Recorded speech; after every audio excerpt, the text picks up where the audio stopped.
The year is 536 CE. You wake up one morning and the sun is wrong. Not gone, just wrong. It's there in the sky where it should be, but it looks dim, weak, like you're seeing it through smoke, except there's no fire anywhere. The light that reaches the ground is thin, grey, cold. You think maybe it'll pass. A strange fog, a trick of the weather. It doesn't pass. Days go by, then weeks. The sun stays dim. Temperatures drop. In the middle of summer you can see your breath. Crops that should be growing tall are stunted. Some don't grow at all. Then it gets worse. The dim sun isn't just a problem in your village. It's everywhere. From Ireland to China, from Scandinavia to the Mediterranean. The entire Northern Hemisphere is plunged into twilight. For 18 months, no one knows why. No one understands what's happening. This is 536 CE. There's no science to explain it. No weather forecasts, no global communication. You just know that the sun has failed, and you don't know if it will ever come back. A Byzantine historian named Procopius writes it down. He says the sun gave forth its light without brightness, like the moon. He says it lasted the whole year. He says people feared the light would never return to normal. In China, the records say there was frost in summer. Crops failed. People starved. In Ireland, the annals mention a failure of bread, famine, death. This wasn't local. This was global, and it wasn't just 1 year. The cooling continued. 536 was the worst, but 537 was bad too. Then 541 brought something even worse, the plague of Justinian, bubonic plague. It killed millions, maybe half the population of the Byzantine Empire. Some historians think the cooling weakened people, made them vulnerable, made the plague spread faster, hit harder. The world that existed before 536 never quite came back. But here's the thing. For over 1,000 years, nobody knew what caused it. The historical records described it, but they couldn't explain it. Was it divine punishment? An omen? The end times? We had to wait until the 20th century to find out. The answer was hiding in ice. Scientists drilled into ice sheets in Greenland, deep ice, ancient ice that formed layer by layer over thousands of years. Each layer tells a story: trapped air bubbles, chemical signatures, dust particles, volcanic ash. They were looking for climate data, temperature records frozen in time. What they found was a disaster. The ice cores from 536 CE showed something massive. A huge spike in sulfate deposits, volcanic sulfate, the kind that comes from enormous eruptions, but not just one eruption, multiple events. The first one happened in early 536, somewhere in the Northern Hemisphere. A volcano exploded with incredible force. It sent massive amounts of sulfur dioxide into the atmosphere. The sulfur formed tiny particles, aerosols. They spread across the sky, reflected sunlight back into space. That's why the sun looked dim. That's why temperatures dropped. Then it happened again. In 540, another massive eruption. This one was bigger, probably in the tropics, maybe Central America, maybe Indonesia. 2 catastrophic volcanic events within 4 years. The sulfate aerosols stayed in the atmosphere for months, years. They created a veil between Earth and the sun, a volcanic winter that wouldn't end. Scientists now think 536 CE was the coldest decade in 2,300 years. Tree ring data confirms it. Growth rings from that period are incredibly narrow. Trees barely grew. Some years they didn't grow at all. In Scandinavia, the tree rings show killing frosts in summer. In California, bristlecone pines show the same pattern in the Alps, in Siberia. Everywhere scientists looked, The trees told the same story. The world got cold, fast. But identifying the cause didn't answer every question. It opened new ones. Which volcanoes were responsible? For years, scientists debated this. The ice cores showed the eruptions happened, but ice doesn't tell you where the volcano was, just that it existed. Some thought it was Krakatoa in Indonesia. Others suggested volcanoes in Iceland or Central America. Then in 2018, researchers found something. They analysed tiny glass shards trapped in the ice, volcanic glass called tephra. Each volcano produces tephra with a unique chemical fingerprint. The 536 eruption came from Iceland, probably a volcano in the Katla system. The 540 eruption was different, probably tropical. The evidence points to Ilopango in El Salvador, a massive caldera-forming eruption, one of the largest volcanic events in Central American history. Ilopango would have devastated the Maya civilization, cities buried in ash, farmland destroyed. The Maya were already dealing with the cold from 536. Then their own volcano exploded. The combination was catastrophic. But here's what's interesting. The volcanic eruptions explain the climate disaster. They explain the dim sun and the cold summers, but they don't fully explain what happened to human civilization. Because the real story isn't just about the weather, it's about what the weather did to people. In Constantinople, grain supplies failed. The Byzantine Empire imported wheat from Egypt, but Egypt's harvest depended on the Nile flood. The Nile flood depended on rainfall in East Africa. The volcanic winter disrupted rainfall patterns across the world. The Nile didn't flood properly. Egyptian harvests failed. Constantinople didn't get its grain. People started starving. In Ireland, the failure of bread wasn't just a crop problem, it was a social collapse. Irish society in the 6th century was based on cattle. Wealth was measured in cows, but cattle need grass. Grass needs sun and warmth. The cold killed the grass, the cattle died, the social order collapsed. In China, the records mention yellow dust raining from the sky, probably volcanic ash. The dust-covered fields, contaminated water, made things worse. But the volcanic winter did something else, something nobody expected. It might have awakened the plague. The plague of Justinian appeared in 541 CE, 5 years after the first eruption. It started in Egypt, spread along trade routes, reached Constantinople by 542. Bubonic plague, caused by the bacterium Yersinia pestis, the same disease that would return as the Black Death 800 years later. The plague killed millions. Some estimates say it killed half the population of the Byzantine Empire, maybe 25 million people across Europe, Africa, and Asia. Why did it appear right then? Some scientists think the volcanic winter created the perfect conditions. Plague is carried by fleas. Fleas live on rodents. Rodents live near humans when food is scarce. The cold and famine brought rodents into closer contact with people. Starving populations had weakened immune systems. Trade routes were disrupted but still functioning. Just enough movement to spread disease, not enough stability to contain it. The plague hit a world already on its knees, and it kept coming back. The first wave in 541 was the worst, but the plague returned in waves for the next 200 years. Each time it killed thousands, sometimes millions. The combination of volcanic winter and plague changed the trajectory of human history. The Byzantine Empire never fully recovered.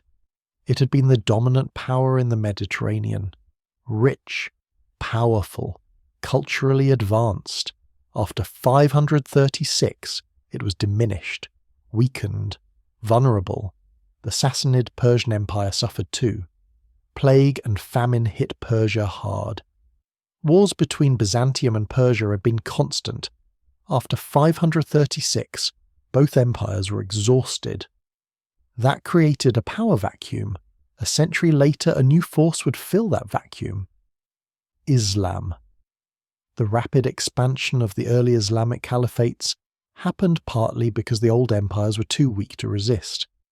In Europe, the crisis accelerated the fall of the Western Roman Empire. Rome had already collapsed politically in 476 CE, but Roman culture and infrastructure had persisted. The network of trade and communication held together. 536 broke that network. Cities shrank. Trade collapsed. Literacy declined. The archaeological record shows a sharp decrease in manufactured goods. Fewer coins, fewer pottery fragments, fewer building projects. The period after 536 is sometimes called the Late Antique Little Ice Age. It lasted until around 660 CE, over a century of cooler temperatures, shorter growing seasons, repeated crop failures. This overlaps almost perfectly with what used to be called the Dark Ages, the period when European civilization seemed to regress, when cities emptied, when knowledge was lost. Maybe the Dark Ages were dark because the sun literally dimmed. In Scandinavia, the crisis might have shaped Norse mythology. The Fimbul winter, the great winter that precedes Ragnarok. 3 years of cold and darkness, the sun and moon devoured by wolves. Some scholars think this myth preserves a memory of 536, a cultural trauma so deep it became part of the story of the end of the world. In Britain, this is right when the Anglo-Saxons were settling, when Romano-British culture was fading, when the legendary King Arthur supposedly lived. If Arthur existed at all, he lived in this crisis, fighting to preserve civilization while the world fell apart around him. The volcanic winter and plague didn't just kill people, they killed the classical world. But here's the thing about disasters. They don't just destroy, they also create space for something new. The world that emerged after 536 was different. Medieval Europe. The Byzantine Empire transformed into something more Greek and less Roman. The Islamic Golden Age. The Sui Tang dynasties in China. All of these came after. All of these were shaped by the crisis. The people who survived 536 were resilient, adaptive. They found new ways to organize society, new ways to grow food, new ways to survive, and they didn't know what caused it. They couldn't see the volcanic aerosols in the atmosphere. They couldn't measure global temperatures. They just knew the sun had failed and they had to keep going. They did keep going. That's the remarkable thing. The world didn't end. It changed. Profoundly. Painfully. But it continued. The ice cores that revealed the volcanic eruptions also show something else. The aerosols eventually settled. The atmosphere cleared. The sun returned to normal. By 550, temperatures were rising again. Still cooler than before, but recovering. Life adapted. Crops grew again. Trade routes reopened. Cities slowly rebuilt. The plague continued for centuries, but populations developed some resistance. Survival rates improved. The classical world was gone. But what came next was also civilization. Different, but still human, still building, still creating. The crisis of 536 reminds us that climate disasters aren't new, that volcanic winters have happened before, that civilizations have collapsed and reformed. It also reminds us how fragile things are, how quickly the world can change, how much we depend on the sun rising normally, on the seasons following their pattern, on the harvest coming in. The people of 536 couldn't control the volcanoes. They couldn't stop the eruptions or clear the sky. They could only survive, adapt, endure, and they did. We're here because they made it through. Because they kept planting crops even when the sun was dim, kept having children even when the future looked dark, kept building even when everything seemed to be falling apart. That's the real story of 536. Not just the disaster, but the survival. The ice cores hold the evidence of the catastrophe. But the fact that we're here reading about it proves something else. That humans are stubborn, resilient, adaptable. That even when the sun fails, we find a way to keep the fire burning. If you're using this to fall asleep, that's exactly why I make these videos. Maybe subscribe and let me know where you're watching from and what time it is. I always check the comments and it's fascinating. Someone in Tokyo at sunrise, someone in London at lunch, someone in California at midnight, all drifting off to the same mysteries about our shared past. There's something comforting about that.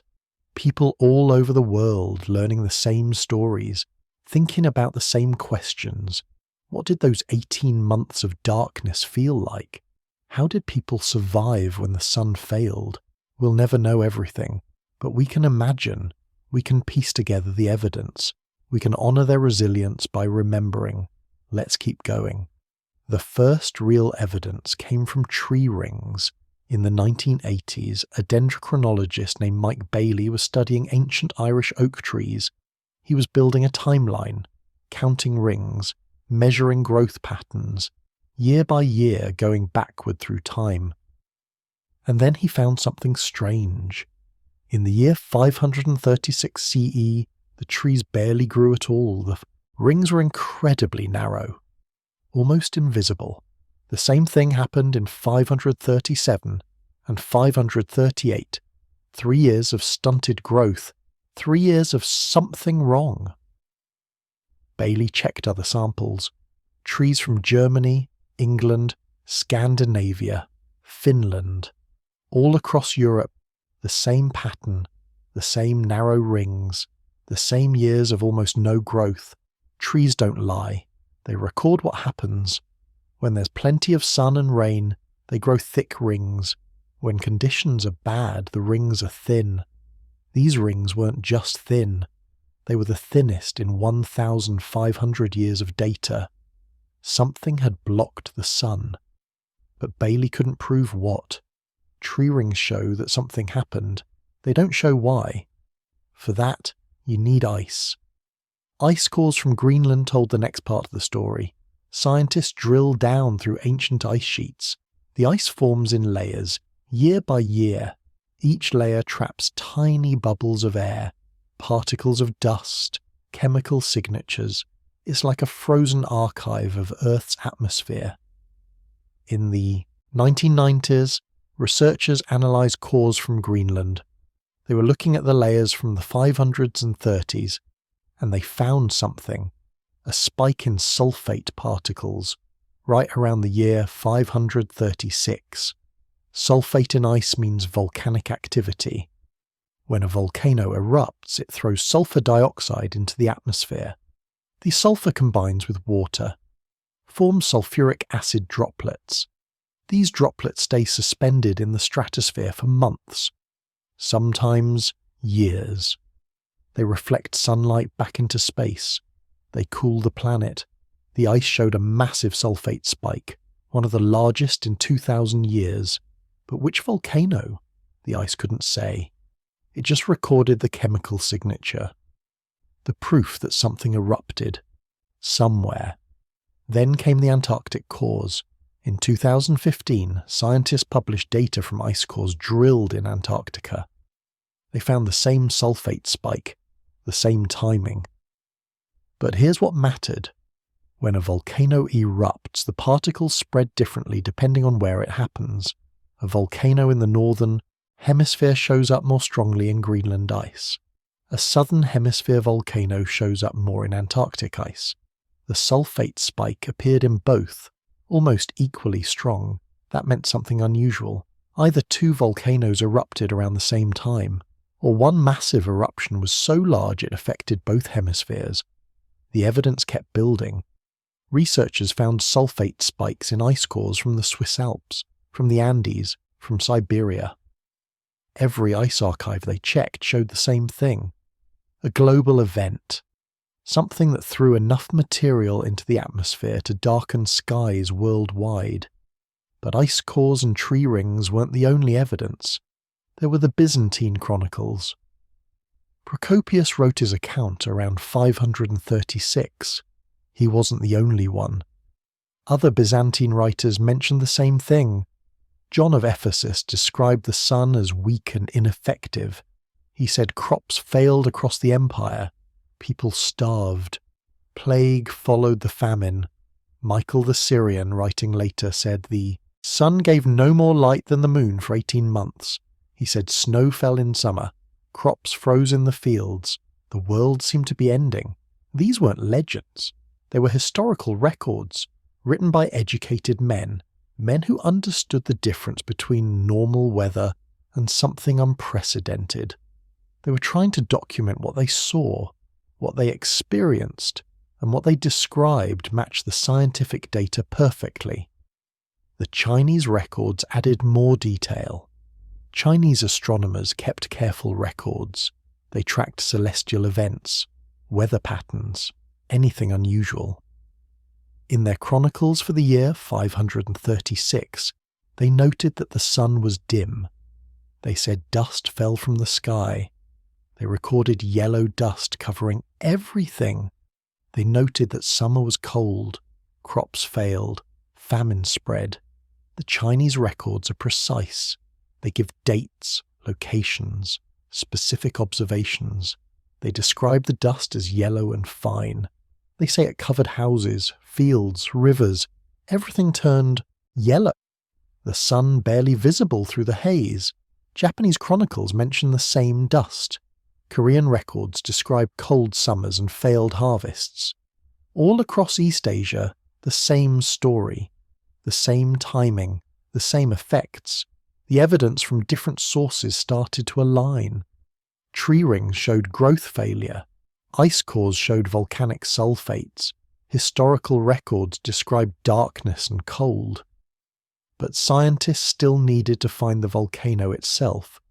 In 2018, a team of researchers thought they had the answer. They analysed ice cores from Switzerland with new techniques. They could now identify not just sulfate, but tiny particles of volcanic glass. These particles act like fingerprints. Different volcanoes produce different chemical signatures.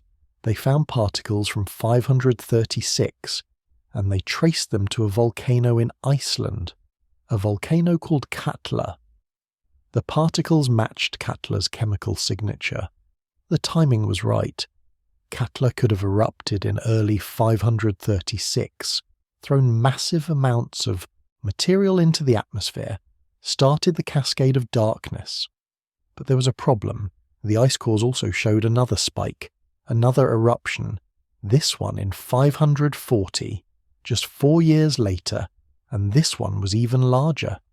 The particles came from a different volcano, possibly in North America, maybe in Central America. The exact source wasn't clear, but the size was undeniable. 2 major eruptions, 4 years apart, both throwing enough material into the stratosphere to affect global climate.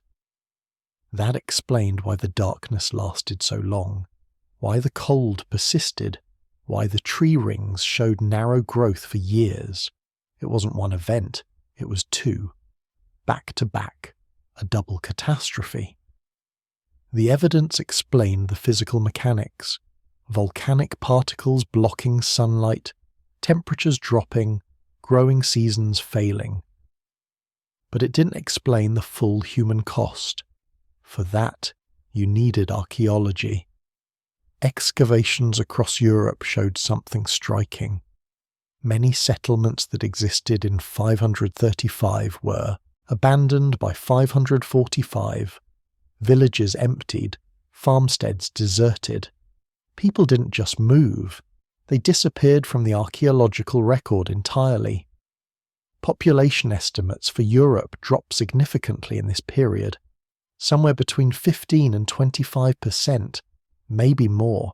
The same pattern appears in China, in Korea, in Japan. Population decline, settlement abandonment, social disruption. The darkness didn't just make people uncomfortable, it killed them, in massive numbers, through starvation, through cold, through the diseases that follow famine. Plague arrived in 541, the plague of Justinian. It swept through the Byzantine Empire, killed millions, spread along trade routes, reached as far as Britain, as far as China. The plague wasn't caused by the volcanic eruptions, but the eruptions created conditions that helped it spread. Weakened populations disrupted societies. People crammed into cities because the countryside couldn't support them. Perfect conditions for disease. The evidence shows a cascade. Eruption leads to darkness. Darkness leads to cold. Cold leads to crop failure. Crop failure leads to famine. Famine leads to migration. Migration leads to conflict. Conflict and crowding led to plague. Each step following logically from the one before. Each step making the next one worse. And through it all, people had no idea why. They couldn't see the volcanoes, couldn't understand atmospheric chemistry, couldn't know that sulfate particles were reflecting sunlight. They just knew the sun had failed, the world had darkened, and nothing they did could bring the light back. The evidence we have now would have seemed like magic to them. The idea that ice in Greenland could tell us about a volcano in Iceland. That tree rings in Ireland could record an eruption in Central America. That tiny particles of volcanic glass could survive 1,500 years and reveal their source. They couldn't know any of that. They just lived through it, survived it, or didn't. The darkness began with fire, deep underground, magma rising, pressure building, and then the eruption. The moment everything changed. The moment the sun began to fade. The debate about which volcano caused the darkness has been going on for decades. Scientists agree that volcanic eruptions triggered the event. The ice cores prove it. The sulfate signatures are clear. But identifying the exact volcano is harder than you'd think. Volcanoes don't leave business cards. They just explode and disappear back into silence. For years, the leading suspect was a volcano in the tropics, maybe in Indonesia, maybe in Central America. Tropical eruptions are particularly effective at spreading particles globally. They inject material directly into the equatorial stratosphere. From there, atmospheric circulation carries it to both hemispheres, north and south, east and west, everywhere. The problem was finding proof. You can't just look at satellite images from 536 CE. You need physical evidence, volcanic ash, glass particles, chemical signatures that match a specific volcano, and those particles are incredibly rare, tiny fragments scattered across ice sheets and lake beds. Finding them is like searching for specific grains of sand on a beach. The breakthrough came from Switzerland. In 2015, researchers were analysing ice cores from the Collinifetti Glacier in the Swiss Alps. They were using a new technique. Instead of just measuring sulfate levels, they could now extract and analyse individual particles of volcanic glass. These particles are called tephra. They're fragments of magma that solidified during an eruption. Each volcano produces tephra with a unique chemical fingerprint. Different ratios of elements, different crystal structures, like DNA but for volcanoes. The team found tephra particles in the ice layer from 536. They analysed the chemistry, ran the data through databases of known volcanic signatures, and they got a match. The particles came from Iceland, from a volcano called Katla. Katla sits under a glacier in southern Iceland. It's one of the most active volcanoes in the region. It erupts roughly every 50 to 80 years. The eruptions are often massive. In 1918, Katla produced enough meltwater to create floods that reshaped Iceland's coastline.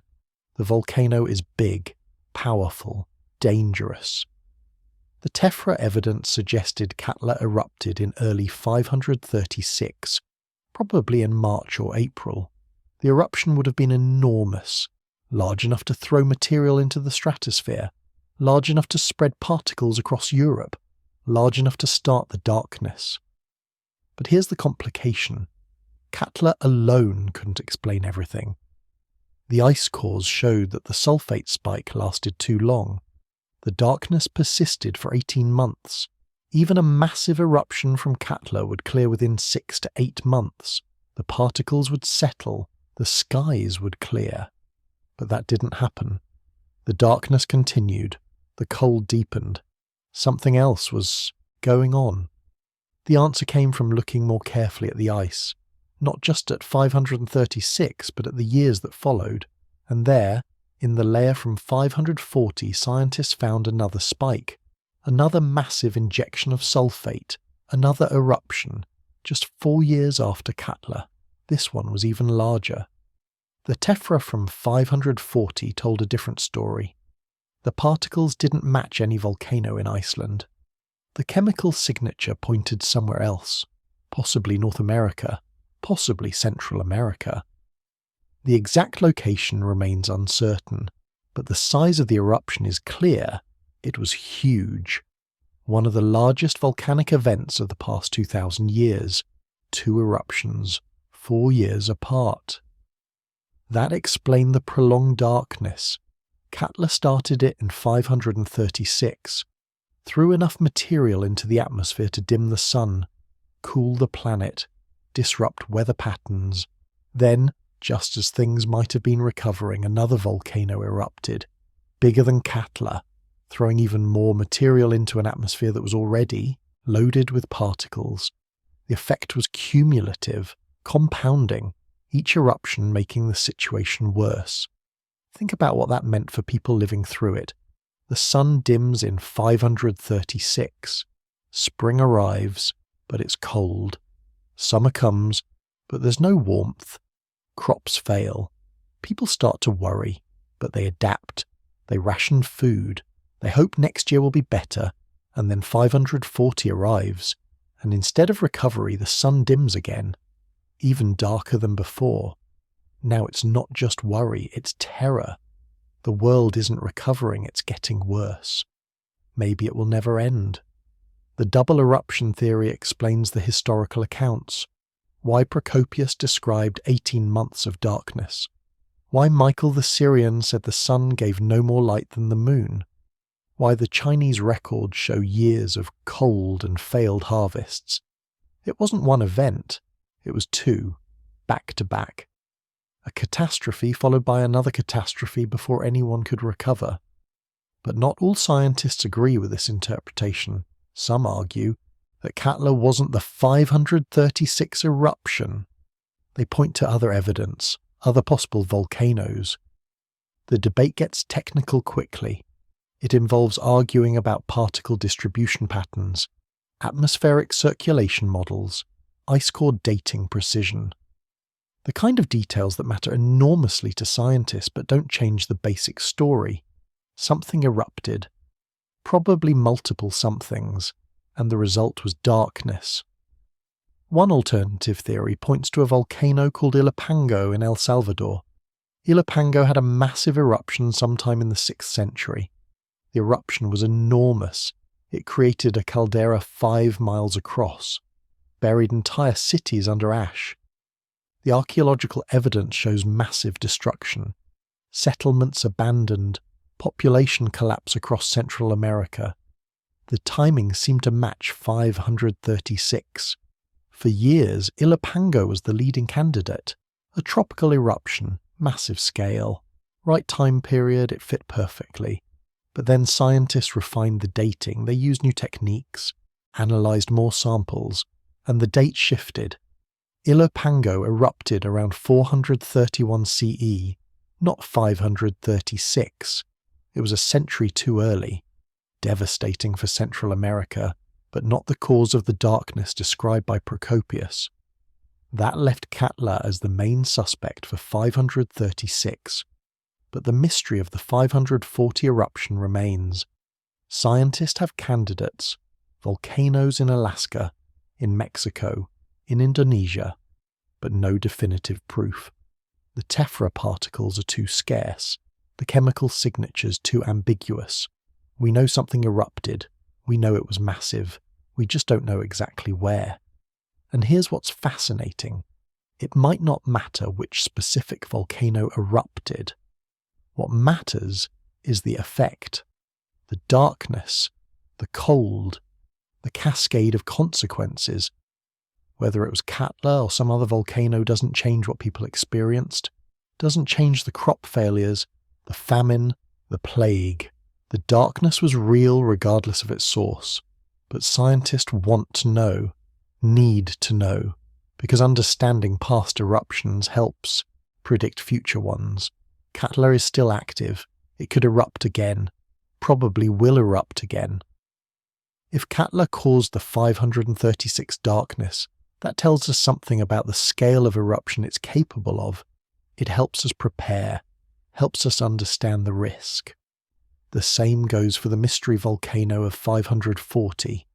If it was in North America, that changes our assessment of volcanic risk there. If it was in Central America, that's important information. If it was somewhere else entirely, we need to know, because volcanoes don't stop erupting. They're part of Earth's ongoing process. What happened in 536 and 540 could happen again, will happen again. Maybe not in our lifetimes, but eventually. The evidence from ice cores keeps improving. New drilling projects, new analysis techniques. Scientists can now identify particles that would have been invisible 20 years ago. They can trace chemical signatures with incredible precision. Each year the picture gets clearer, more detailed, more certain. In 2018, a team published a comprehensive analysis. They combined data from ice cores, tree rings, and historical records. They built a timeline, month by month, year by year. They showed how the darkness spread, how temperatures dropped, how the effects cascaded through different regions at different times. The picture that emerged was remarkably detailed. A global catastrophe, triggered by volcanic eruptions, amplified by climate feedback loops, devastating human populations for years. But even with all this evidence, some questions remain unanswered. Why did some regions recover faster than others? Why did the Byzantine Empire survive while other societies collapsed? Why did the plague emerge in 541 and not earlier? These questions involve more than just volcanic particles. They involve human decisions, social structures, economic systems, the complex web of factors that determine whether a society survives a crisis or falls apart. The volcanic evidence gives us the physical trigger, the mechanism, but it doesn't fully explain the human response. That requires understanding the societies themselves, their resilience, their vulnerabilities, their capacity to adapt or fail to adapt. And that's where the story moves from geology to history, from particles in ice to people in cities, from chemical signatures to human choices. The volcanoes set the stage, created the conditions, but people determined what happened next, how they responded, whether they survived, and what world emerged from the darkness when the sun finally returned. The evidence shows us that nature can change everything in an instant. One eruption, one injection of particles into the stratosphere, and suddenly the sun fails, crops die, empires shake, the world transforms. We like to think we're in control, that we shape our own destiny. But events like 536 remind us how fragile that control really is, how dependent we are on systems we don't control, can't predict, can only respond to. The debate about which volcano erupted matters to scientists, but to the people who lived through it, the question was simpler. When will the sun return? When will warmth come back? When will crops grow again? They didn't need to know about Katla or tephra particles or sulfate signatures. They just needed the darkness to end. And eventually, slowly, it did. The physical evidence points to volcanoes. But understanding what actually happened requires looking at the mechanics. How does a volcanic eruption halfway around the world block out the sun everywhere? How do particles stay suspended for months? Why doesn't rain just wash everything out of the sky in a few weeks? The answer involves understanding something called the stratosphere. Earth's atmosphere has layers. The lowest layer is the troposphere.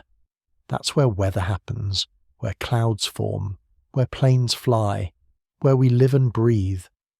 The troposphere extends up about 7 miles at the poles, about 11 miles at the equator. Above that is the stratosphere, a completely different environment. The stratosphere is stable, calm.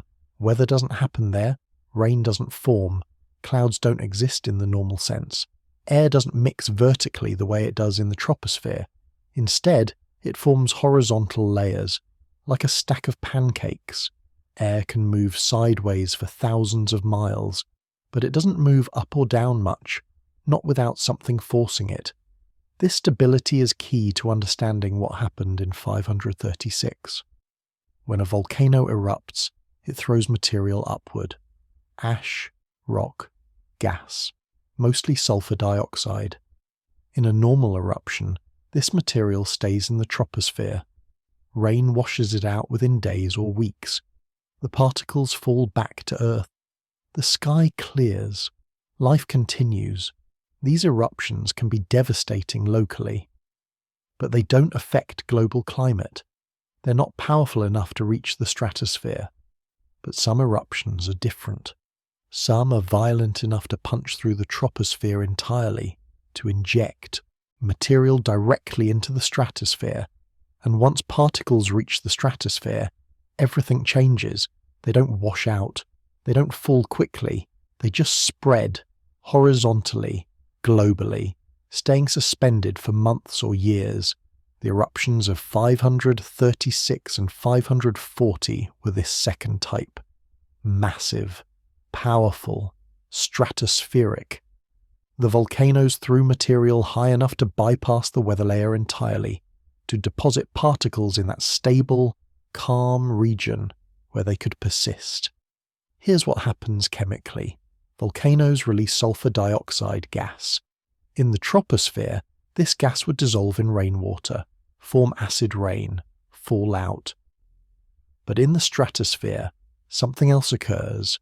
The sulfur dioxide reacts with water vapor, forms tiny droplets of sulfuric acid.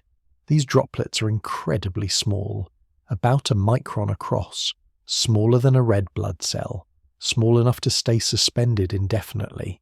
These sulfuric acid droplets are what blocked the sun, millions of tons of them, spread across the entire stratosphere, each droplet reflecting a tiny fraction of sunlight back into space. Individually, they're nothing. Collectively, they're catastrophic. They form a reflective layer, a mirror in the sky, bouncing solar radiation away before it can warm the Earth. The effect compounds. More particles mean more reflection. More reflection means less warmth. Less warmth means cooler air. Cooler air can't hold as much moisture. Less moisture means fewer clouds in the troposphere. Fewer clouds mean less rain. Less rain means drought.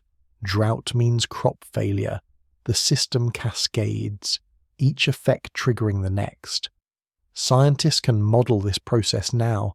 They have computer simulations, climate models that can recreate what happened in 536. They input the volcanic data, the amount of sulfur dioxide, the injection height, the location. Then they run the simulation forward. Watch what happens to global temperatures, precipitation patterns, growing seasons. The models show dramatic cooling. Global temperatures dropping by 2 to 3 degrees Celsius. That might not sound like much, but it's enormous. It's the difference between a normal year and a year with no summer. The difference between harvest and famine, between stability and collapse. The cooling wasn't uniform. Some regions got hit harder than others. Northern latitudes saw bigger temperature drops. Places like Scandinavia, Britain, northern China. These regions were already marginal for agriculture. They depended on warm summers to grow crops. When those warm summers disappeared, everything failed. But even tropical regions suffered. The particles didn't just block visible light.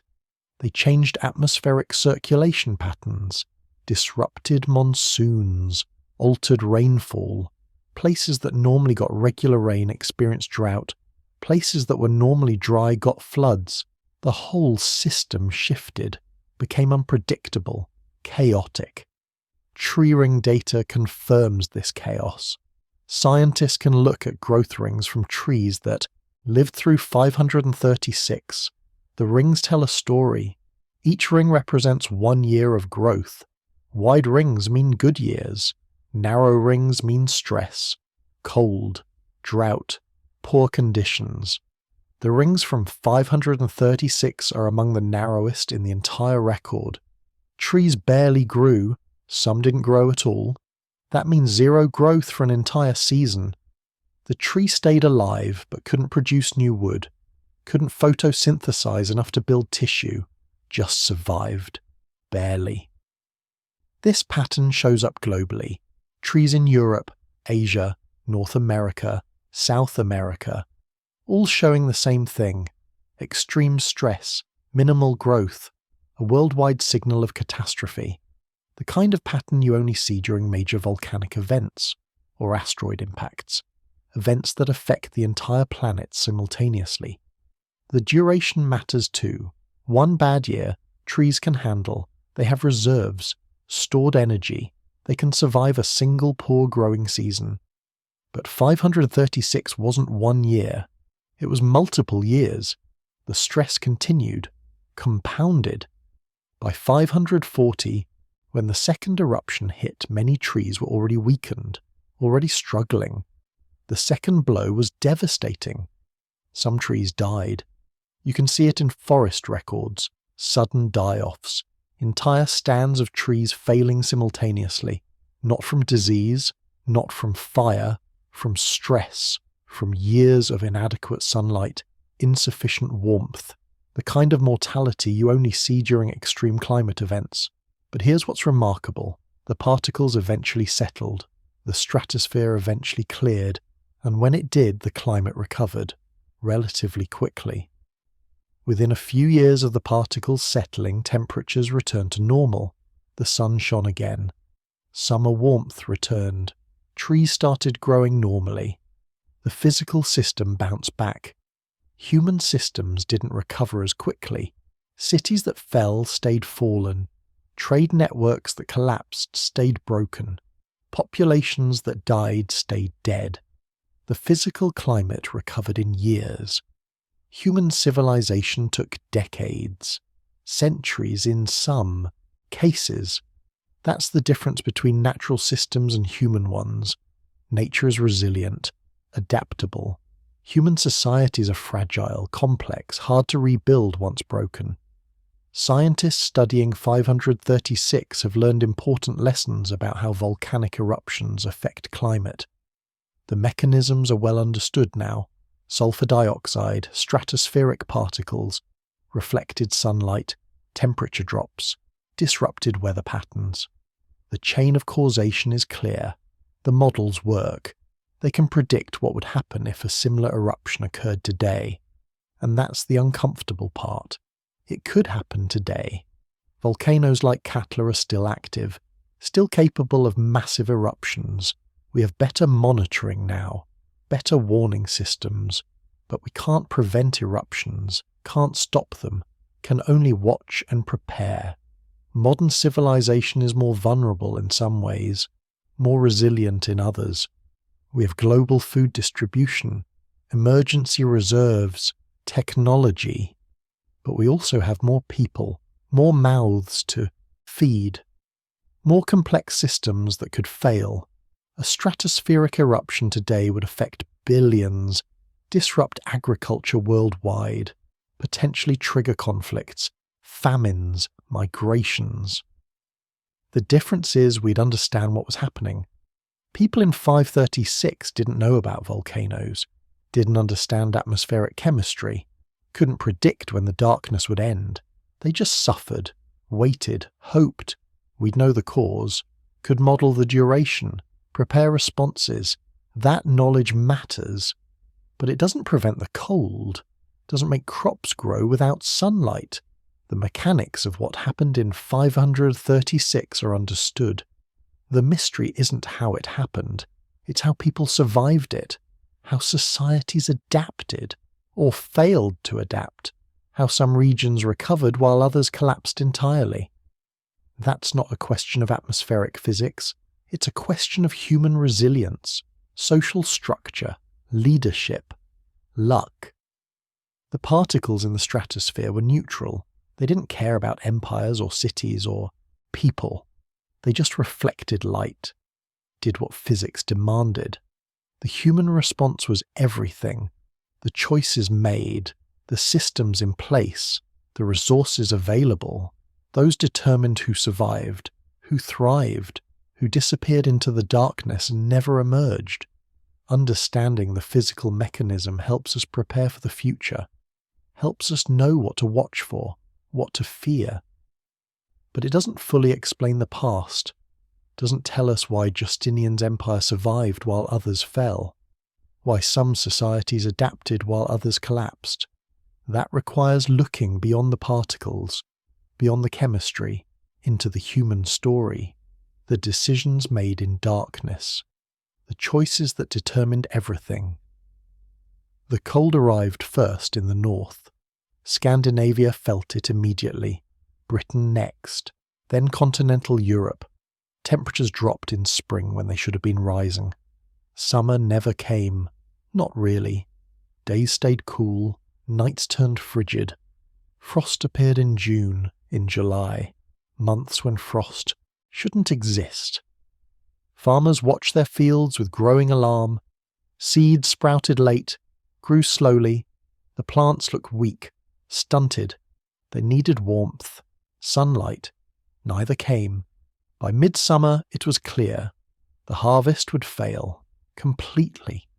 Crops that had been planted in hope withered in cold soil, died before producing grain.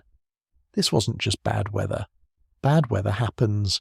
Farmers understand bad years. They prepare for them, store extra grain, ration supplies, wait for next season. But this was different. This was total failure across entire regions. Not one village suffering while neighbours had surplus. Everyone failing simultaneously. No surplus anywhere. No reserves to draw on. No help coming. The Mediterranean should have been more resilient. Warmer climate, better growing conditions, multiple harvests per year in some areas, but the cooling affected them too. Different mechanisms, same result. The particles in the stratosphere disrupted weather patterns globally, changed, where rain fell, when it fell, how much came down. Italy experienced drought. The rains that normally arrived in spring didn't come. Fields dried out, rivers dropped, wells ran low, farmers planted anyway, hoped the rains would come late. They didn't. The seeds died in dry soil. Those that sprouted couldn't survive without water. By summer the fields were dust. Egypt had the opposite problem. The Nile flooded wrong. The annual flood was everything to Egyptian agriculture. It arrived like clockwork, deposited rich silt on the fields, provided water for crops. The entire system depended on this predictable cycle, but in 536 the flood failed. The Nile rose lower than anyone could remember. The fields didn't get enough water, didn't get enough silt. The harvest failed there too. China recorded the disasters in detail. Court historians documented everything. Temperature drops, failed harvests, yellow dust falling from the sky, snow in summer in southern provinces, places that never saw snow. The records describe widespread famine, people eating bark, grass, anything they could digest, reports of cannibalism in the worst affected areas, entire villages dying. The tree ring data confirms what the written records say. Scientists can measure the exact growth from 536. Compare it to normal years. The difference is shocking. Some trees show almost zero growth. They survived but couldn't build new wood, couldn't photosynthesize enough to produce tissue, just maintained basic functions, waited for conditions to improve. Growth rings from 536 are visible to the naked eye. You don't need instruments. The ring is there but incredibly thin, sometimes just a dark line. That line represents an entire growing season, 12 months compressed into a sliver of wood. The tree was alive but barely functioning, producing the absolute minimum to survive. This pattern appears in trees across the Northern Hemisphere: bristlecone pines in California, oaks in England, larches in Siberia, cedars in Japan, all showing the same stress signal, all recording the same event, a global marker of catastrophe, the kind of pattern that only appears during major volcanic eruptions or asteroid impacts, events that affect the entire planet at once. But trees can survive one bad year. They have reserves, stored energy in their roots, carbohydrates built up from previous good years. They can draw on those reserves, make it through a single poor season, resume normal growth when conditions improve. 1 year of stress won't kill a healthy mature tree. The problem was duration. The cold didn't last 1 year. It lasted multiple years. The particles stayed suspended, kept blocking sunlight, kept reflecting heat. Trees used up their reserves, exhausted their stored energy. By the second year, they were weakened, vulnerable. When 540 brought another massive eruption, another injection of particles, many trees couldn't handle it. They died. Forest die-offs appear in the record. Sudden mortality events. Multiple trees in the same area dying simultaneously. Not from disease, not from insects, not from fire, from stress. From years of inadequate light and warmth. From depletion of energy reserves. From a climate that stopped supporting life the way it had for centuries. Dead trees create their own problems. They fall, block streams, create dams, change water flow, they dry out, become fuel for fires. When lightning finally strikes, the fires burn hot, consume entire forests, leave nothing but ash. The landscape transforms. Forests become grasslands, grasslands become deserts. Ecosystems shift, collapse, reorganize into something new. Agricultural systems collapsed faster than forests. Crops are annuals. They don't have reserves. Each seed starts from zero, needs sufficient warmth and light to complete its life cycle. Produce grain, set seed for next year. When conditions fail, the entire crop fails. No partial harvest, no reduced yield, just total loss. Wheat needs specific conditions: minimum temperatures, sufficient growing days, adequate sunlight for photosynthesis. In 536, none of these conditions existed. The wheat sprouted, used energy from the seed, started growing, then stopped.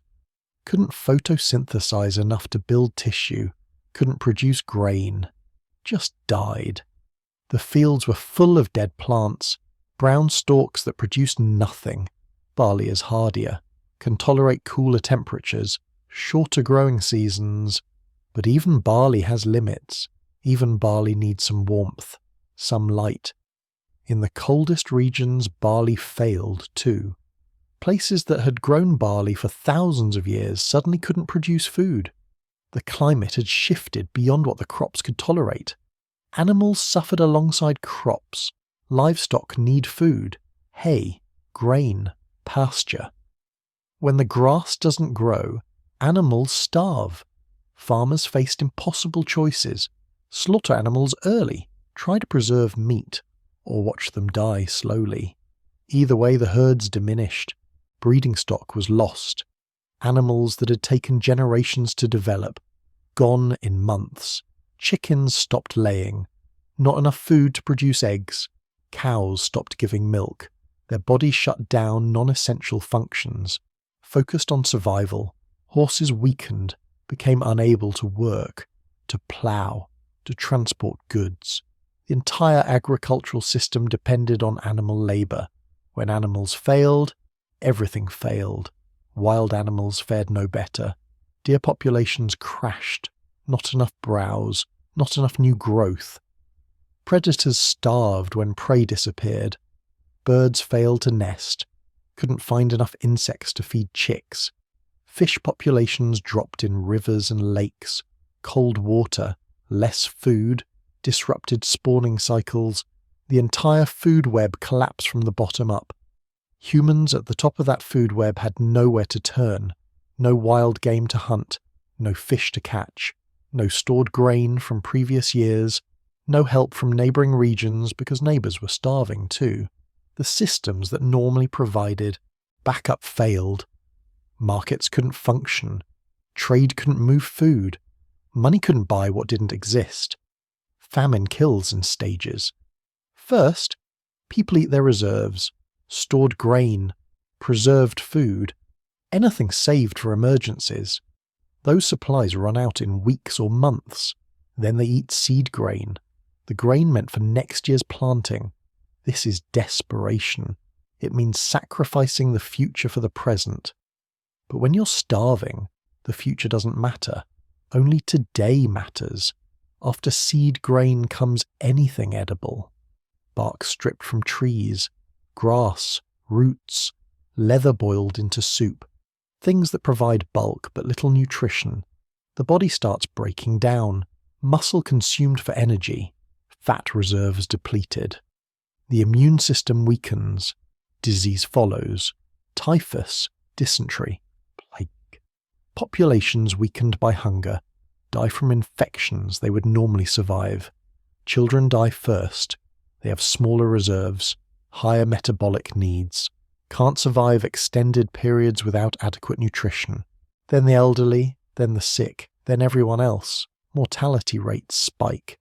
Villages that had 200 people drop to 50, then 20, then none. Houses stand empty. Fields go unplanted. The landscape fills with ghost towns. Historical records from this period are sparse. Many regions stopped keeping records. Scribes died. Monasteries emptied. Courts disbanded. But the records that survive paint a consistent picture. Widespread death, social collapse, migrations, desperate movements of people looking for food that didn't exist anywhere. Procopius wrote about conditions in Constantinople, bread shortages, riots, people dying in the streets, the capital of the Eastern Roman Empire, the richest city in Europe. Even they struggled, even with their resources, their trade networks, their stored grain from Egypt. When Egypt's harvest failed, Constantinople's food supply failed. No amount of wealth could buy grain that didn't exist. Northern Europe had it worse, smaller populations, less infrastructure, fewer reserves. The archaeological record shows abandoned settlements. Villages that had been occupied for centuries suddenly empty. People left, or died. Either way, the sites were deserted. When archaeologists excavate these layers, they find a sharp break. Normal occupation, then nothing. A gap in the record, then eventual reoccupation decades later, sometimes centuries later. Ireland's annals describe snow in summer, bread failure, widespread death. The population dropped dramatically. Genetic studies show a bottleneck, a sharp reduction in diversity, consistent with a major die-off. The Irish population that existed before 536 was different from the population after. Many lineages disappeared. Entire family lines ended. The survivors were a subset, a remnant of what had been. Scandinavia suffered terribly. The climate there was already marginal. People lived at the edge of what agriculture could support. A normal winter was harsh. A normal summer was short. They needed every warm day, every bit of sunlight. When that disappeared, their entire way of life became impossible.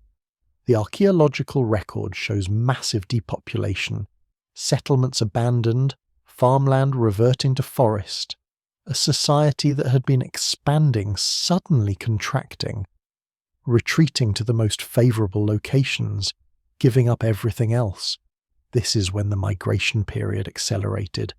People moved south, moved west, looking for better conditions, better land, food, anything. These migrations weren't organised, weren't planned, just desperate movements of hungry people. They pushed into lands already occupied, already struggling. Conflict followed, wars over resources, over land, over survival. The climate didn't care about borders, didn't respect treaties, didn't acknowledge empires. The particles in the stratosphere affected everyone equally, rich and poor, powerful and weak, emperor and peasant. All faced the same cold, the same darkness, the same failing crops. The difference was what they could do about it, how they could respond, what resources they could marshal, and that's where the human story diverges from the physical story. The physics was uniform, the chemistry was consistent.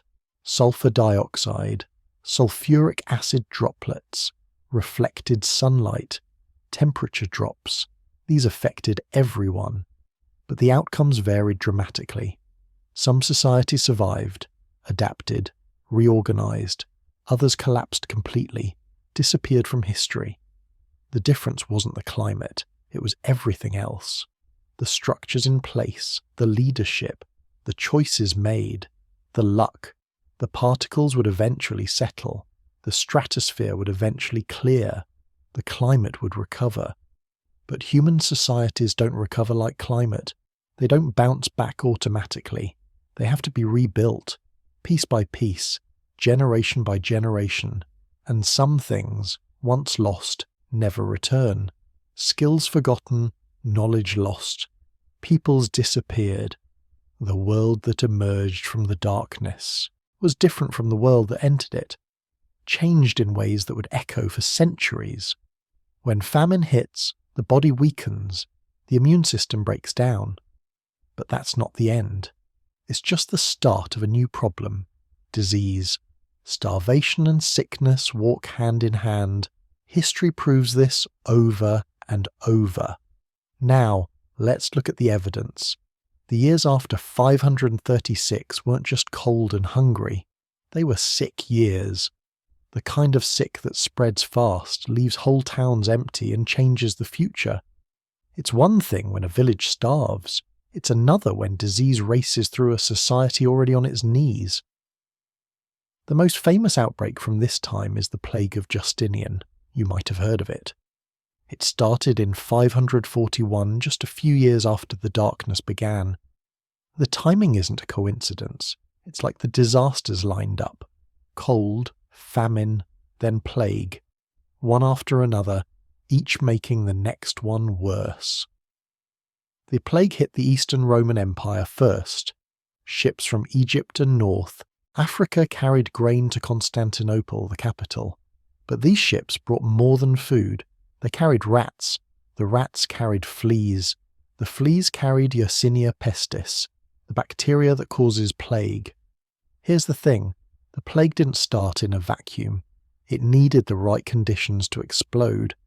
And the years before 541 created those conditions perfectly. People were weak from hunger.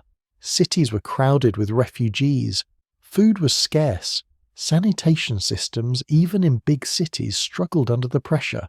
Clean water ran out. Waste built up. Rats thrived. Let's pause for a second and picture this. Constantinople was the largest city in Europe at the time. Maybe 500,000 people lived there. Imagine streets packed with people, markets overflowing, ships unloading cargo every day. But now add in thousands of hungry newcomers, peasants, farmers, even nobles, fleeing dead villages. They crowd into the city, hoping for food and safety. But the city can't handle them. There aren't enough supplies. The government tries to help, but there's only so much they can do. People sleep in the streets. Sewers overflow. Trash piles up. It's the perfect breeding ground for rats and fleas, and soon for plague. The first cases showed up in the spring of 541. People developed sudden fevers, swelling in the armpits, groin, or neck. These are called buboes, which is where the word bubonic comes from. The sick died quickly, sometimes in just a few days. The disease spread fast. At its worst, thousands died each day in Constantinople alone. Historians from the time recorded these horrors. Procopius, a famous writer living in Constantinople, described bodies piling up in the streets. There weren't enough people alive, or strong enough, to bury the dead. Some houses had every resident die within days. The Emperor Justinian himself caught the disease, but he survived. Many others weren't so lucky. The numbers are staggering. Some reports say the plague killed up to 40% of Constantinople's people, maybe more. Across the Eastern Roman Empire, millions died. The death toll might have reached 25 million across the whole region in just a few years. These figures are debated, but even the lowest estimates are terrifying. But how does this connect back to the darkness of 536? Here's where it gets interesting. Scientists and historians now think the climate shift played a huge role. When the temperature drops, crops fail. People move, cities become crowded, food supplies shrink, hunger weakens bodies. All of this makes it easier for disease to spread. There's something else too. The weather doesn't just affect people, it affects rats. It affects fleas. When the climate changes, animal populations move. They look for food and shelter, just like people. Fleas that usually lived on wild rodents might jump to rats that live in cities. Rats, in turn, move closer to humans when they're hungry. The web tightens. Modern researchers have even looked at ancient DNA from human remains. In graves from the 540s, they found the DNA of Yersinia pestis, the same bacteria that caused the Black Death in the 1300s, but this was 800 years earlier. The first pandemic we know of, and it came right after years of darkness and famine. Take Egypt as an example. Egypt had always been the breadbasket of the Eastern Roman Empire, but after the failed Nile floods, the food supply collapsed. People in rural areas moved to cities for help. The cities couldn't feed everyone. Crowding got worse. Sanitation broke down. The conditions were perfect for plague to explode. The same thing happened elsewhere. In Syria, Palestine, North Africa, and even Italy, cities struggled to cope with the new reality. Refugees poured in. Food ran out. People lived in tight spaces, often with animals. Disease didn't just spread, it surged. But plague wasn't the only sickness. Other diseases broke out too: typhus, dysentery, smallpox. When people are starving, their bodies can't fight off even simple infections. Something that would be a mild illness in good times can become deadly in bad times. That's what happened here. Written records from the time talk about mysterious fevers and sicknesses never seen before. Some of these were probably plague. Others could have been viral outbreaks, or bacterial diseases that modern doctors would recognize but people back then couldn't name. What about outside the Roman world? The same patterns show up. In China, the records mention epidemics following floods and famine. Court historians wrote about entire villages vanishing. Sometimes the cause was hunger, but sometimes it was disease sweeping through weakened populations. Northern Europe is harder to track. Written records are rare, but archaeologists find clues. For example, some mass graves from this period show signs of sudden large-scale death. Bodies buried together, often without the usual care, sometimes there, are no signs of violence, no battle wounds, just a lot of people of all ages dying at once. That's a classic sign of epidemic disease. In Ireland, the annals mention a failure of bread, followed by great mortality. Again, the records don't always say what the sickness was, but the sequence is clear. First famine, then plague or some other epidemic, over and over. Let's talk about why famine and plague are so closely linked. When people are hungry, their bodies break down. The immune system needs nutrients to work: vitamins, minerals, protein. When food is scarce, none of these are available. Even a small infection can become deadly. Crowding makes things worse. In normal times, people live in small groups, maybe a few families together. But when disaster strikes, everyone moves to wherever there's hope, usually cities. Now you have thousands living close together, sharing water, sharing food, sharing air. Diseases jump from person to person. There's another factor: movement. When crops fail in one area, people travel. Refugees walk long distances carrying whatever they can, but they also carry germs. Sometimes they're sick and don't know it yet. Sometimes they're healthy but bring fleas or lice with them. Disease spreads along these routes. What starts in one village can reach a city hundreds of miles away in weeks or even days. Trade makes things even faster. The Eastern Roman Empire was connected by sea routes. Ships carried grain, wine, and oil, but also rats and fleas. Constantinople, Alexandria, Antioch, and Rome were all linked. A disease in Egypt could show up in Italy in a month. Let's go back to the rats for a moment. Most people imagine the Black Death of the 1300s, with rats scurrying through medieval cities. But the story starts much earlier. In the 540s, rats lived everywhere people did.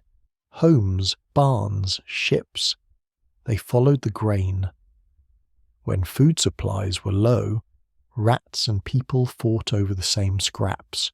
Fleas left starving rats and bit humans instead. The disease cycle completed. Here's what scientists know now. The strain of Yersinia pestis that caused the plague of Justinian is related to the later Black Death, but it's not exactly the same. Scientists have mapped its DNA from teeth found in ancient graves. This proves the bacteria was present and active during these years. Not everyone got sick, though. Some people survived, even in the worst hit areas.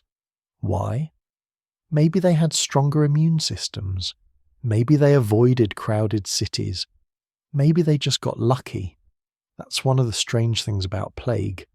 It kills fast, but some people, sometimes whole families, walk away untouched. The social effects were huge. With so many people dying, farms went unworked, markets closed, armies shrank, governments struggled to function.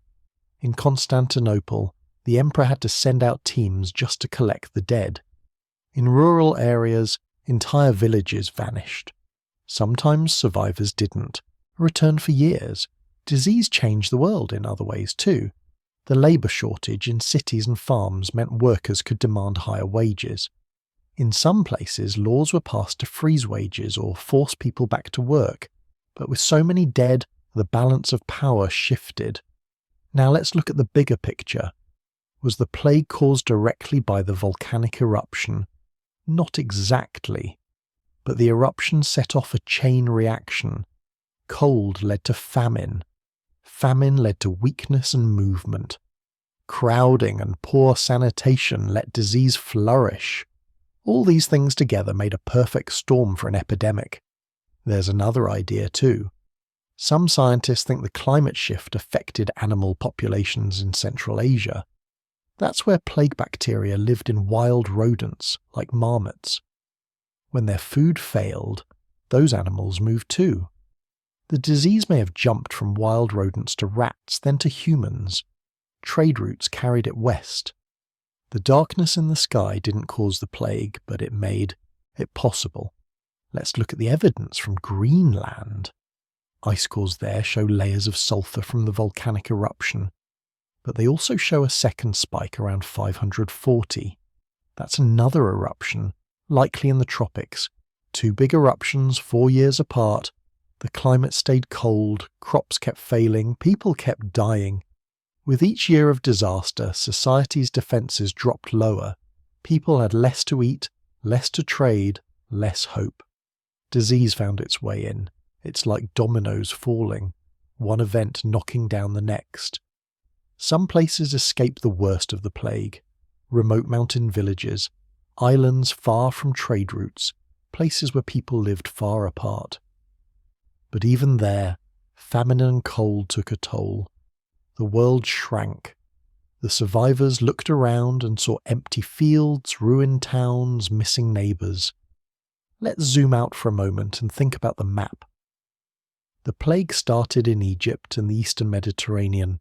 It moved north to Constantinople, then spread west into Europe. Ships carried it to ports in Italy, France, and Spain. Caravans took it east into Persia and beyond. In a few short years, most of the known world felt its touch. Records from the time talk about the end of the world. People thought God was angry, or that the stars had changed. Religious leaders saw it as punishment. Ordinary people just tried to survive. When so many die, it's hard to make sense of it. But here's something interesting. Not every society collapsed. Some adapted. In the Middle East, some cities rebuilt quickly. In North Africa, survivors formed new communities. In Europe, the population dropped, but life went on. New leaders rose up. New ways of organising society took shape. Archaeologists find evidence of this in the ground. In some places, city layers show thick lines of ash, signalling disaster. Above that, new buildings appear, sometimes smaller, sometimes built differently. The survivors rebuilt, but not always in the same way. Genetic studies show changes too. The population bottleneck in Ireland means many family lines ended forever, but the ones that remained grew stronger. Over time, the population bounced back, but the world they rebuilt was not the same as before. The plague didn't just kill people, it changed politics. In the Eastern Roman Empire, the government struggled to keep order. In the countryside, bandits and warlords took control. Armies shrank. Wars paused, or new ones started. The old patterns broke down. Trade suffered too. With fewer workers and fewer customers, markets closed. Some cities shrank. Others became even more important as survivors gathered together. The map of Europe, its cities, roads, and kingdoms, shifted in ways that would last for centuries. And here's the thing. People remembered this disaster. For generations, parents told children about the years of darkness, cold, hunger, and plague. The stories became legends. The fear remained. Let's touch on the science again for a moment. Researchers can now take soil samples from ancient cemeteries. They find DNA from the plague bacteria. Sometimes they find pollen that shows which crops grew, or didn't, during those years.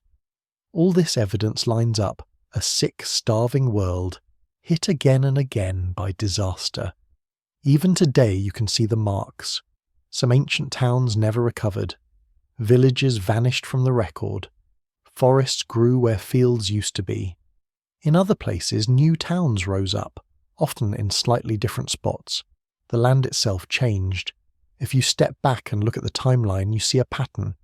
First, the sun dims, the world cools, crops fail, people move, cities fill up, disease arrives, populations drop, society breaks. Then slowly, survivors rebuild something new. This isn't just a story about doom and disaster. It's about how everything is connected. The weather, the land, the people, the animals, and even the germs.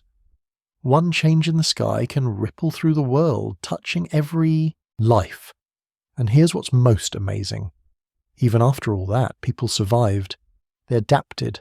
They changed the way they lived. New cultures formed. New leaders took power. The world that came after the plague was different, but it kept moving forward.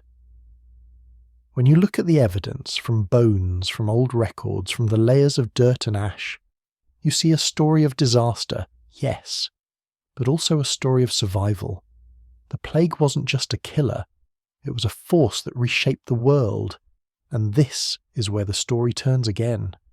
With so much loss, so much change, the next challenge wasn't just surviving day to day, it was rebuilding society itself, figuring out new ways to organise, to govern, to care for each other in a world that felt completely changed. That rebuilding, the political and social changes that followed, is the next chapter. But the scars left behind by the plague and famine shaped everything that came after. The world had gone dark. Disease had swept through. Now, people had to decide what kind of world they wanted to build from the ruins. So what happens to a government when everything falls apart? Let's walk through the ruins for a bit. The world after the darkness of 536 wasn't just sick and hungry, it was broken. Politically, socially, almost every system that held people together started to crack. Imagine a city, maybe Ravenna or Antioch, after years of no sunlight, empty farms and deadly disease. The marketplace is half empty. The city council doesn't meet as often. The local judge is dead or maybe just missing. When disaster hits, leaders disappear. Some die, some flee, and some are pushed aside. It happens quietly at first. Then all at once things just stop working. Records from the time talk about towns where the mayors or magistrates simply walked away. Sometimes there's no mention of new leaders replacing them. In some cases, local government just vanishes from the record for years. Laws are ignored. Taxes go uncollected. Orders from the capital city get lost, or nobody cares enough to follow them. Now, this wasn't the first time a government faced a crisis, but the shock of those years was different. It lasted too long. Think about it. One bad harvest. People tighten their belts, maybe riot. 2 bad years. Prices rise, tempers flare. But 3, 4, or even 5 years of cold and hunger. There's no plan for that. Systems start to fail. Take the Eastern Roman Empire. On paper, it was still one of the world's superpowers. But after the darkness and plague, it was a shadow of itself. The government was supposed to deliver food to the cities, keep roads safe, and pay the army. But how do you collect taxes when the fields are empty and half your tax collectors are dead? How do you feed an army when the granaries are bare? Letters from provincial governors to the capital start sounding desperate. They beg for food or money. They complain about bandits and rebels. In some places, governors just stop writing altogether. It's like a radio going silent. When you see that in the records, you know something serious happened. Let's look at Italy. After the darkness, the Western Roman Empire was already gone, but the local governments and church leaders still held things together. Then the Ostrogoths, a Germanic tribe, tried to keep order. But after the crisis, their power collapsed almost overnight. Why? They couldn't feed their people. They couldn't pay their soldiers. The army fell apart, and so did their rule. The same pattern shows up in other places. In Gaul, what's now France, city governments shrink. Some towns stop minting coins for a decade or more. That sounds small, but it's huge. Coins mean taxes, trade, paying soldiers. If you're not making coins, your economy has stopped. It's a sign of a system in free fall. And then there's the countryside. Villages that lost most of their people just vanish from the records. No one to collect. Rents. No one to enforce laws. Landowners become refugees themselves, running to the cities for safety. Sometimes whole regions are listed as deserted in church records. That means no one left to farm, pay, or even pray. Now, picture the people left behind. If you're a farmer and your landlord is gone, do you keep paying rent? Probably not. If the tax collector doesn't show up, do you send money to the government? No way. Local power shifts fast. In some areas, Strongmen or warlords step in. They promise protection in exchange for loyalty or food. Sometimes, bands of former soldiers or even bandits take over villages. It's survival of the strongest. Here's a simple example. In Britain, the Roman government had already collapsed a century before. But after 536, the small kingdoms that replaced Rome also started to break down. The written records dry up. Archaeologists find fewer coins, fewer imported goods, fewer signs of trade. Instead, they find signs of violence, burned buildings, hurriedly built walls, even weapons buried with the dead. Ireland tells a similar story, but with a twist. After the darkness, a bunch of small kingdoms vanished from the records. Some never return. New leaders pop up, often unrelated to the old royal families. It's like the whole political map is wiped clean and redrawn. That's not normal turnover. That's collapse. Let's zoom out for a second. This isn't just about one city or one king. Across Europe, North Africa, and the Middle East, the same things happen.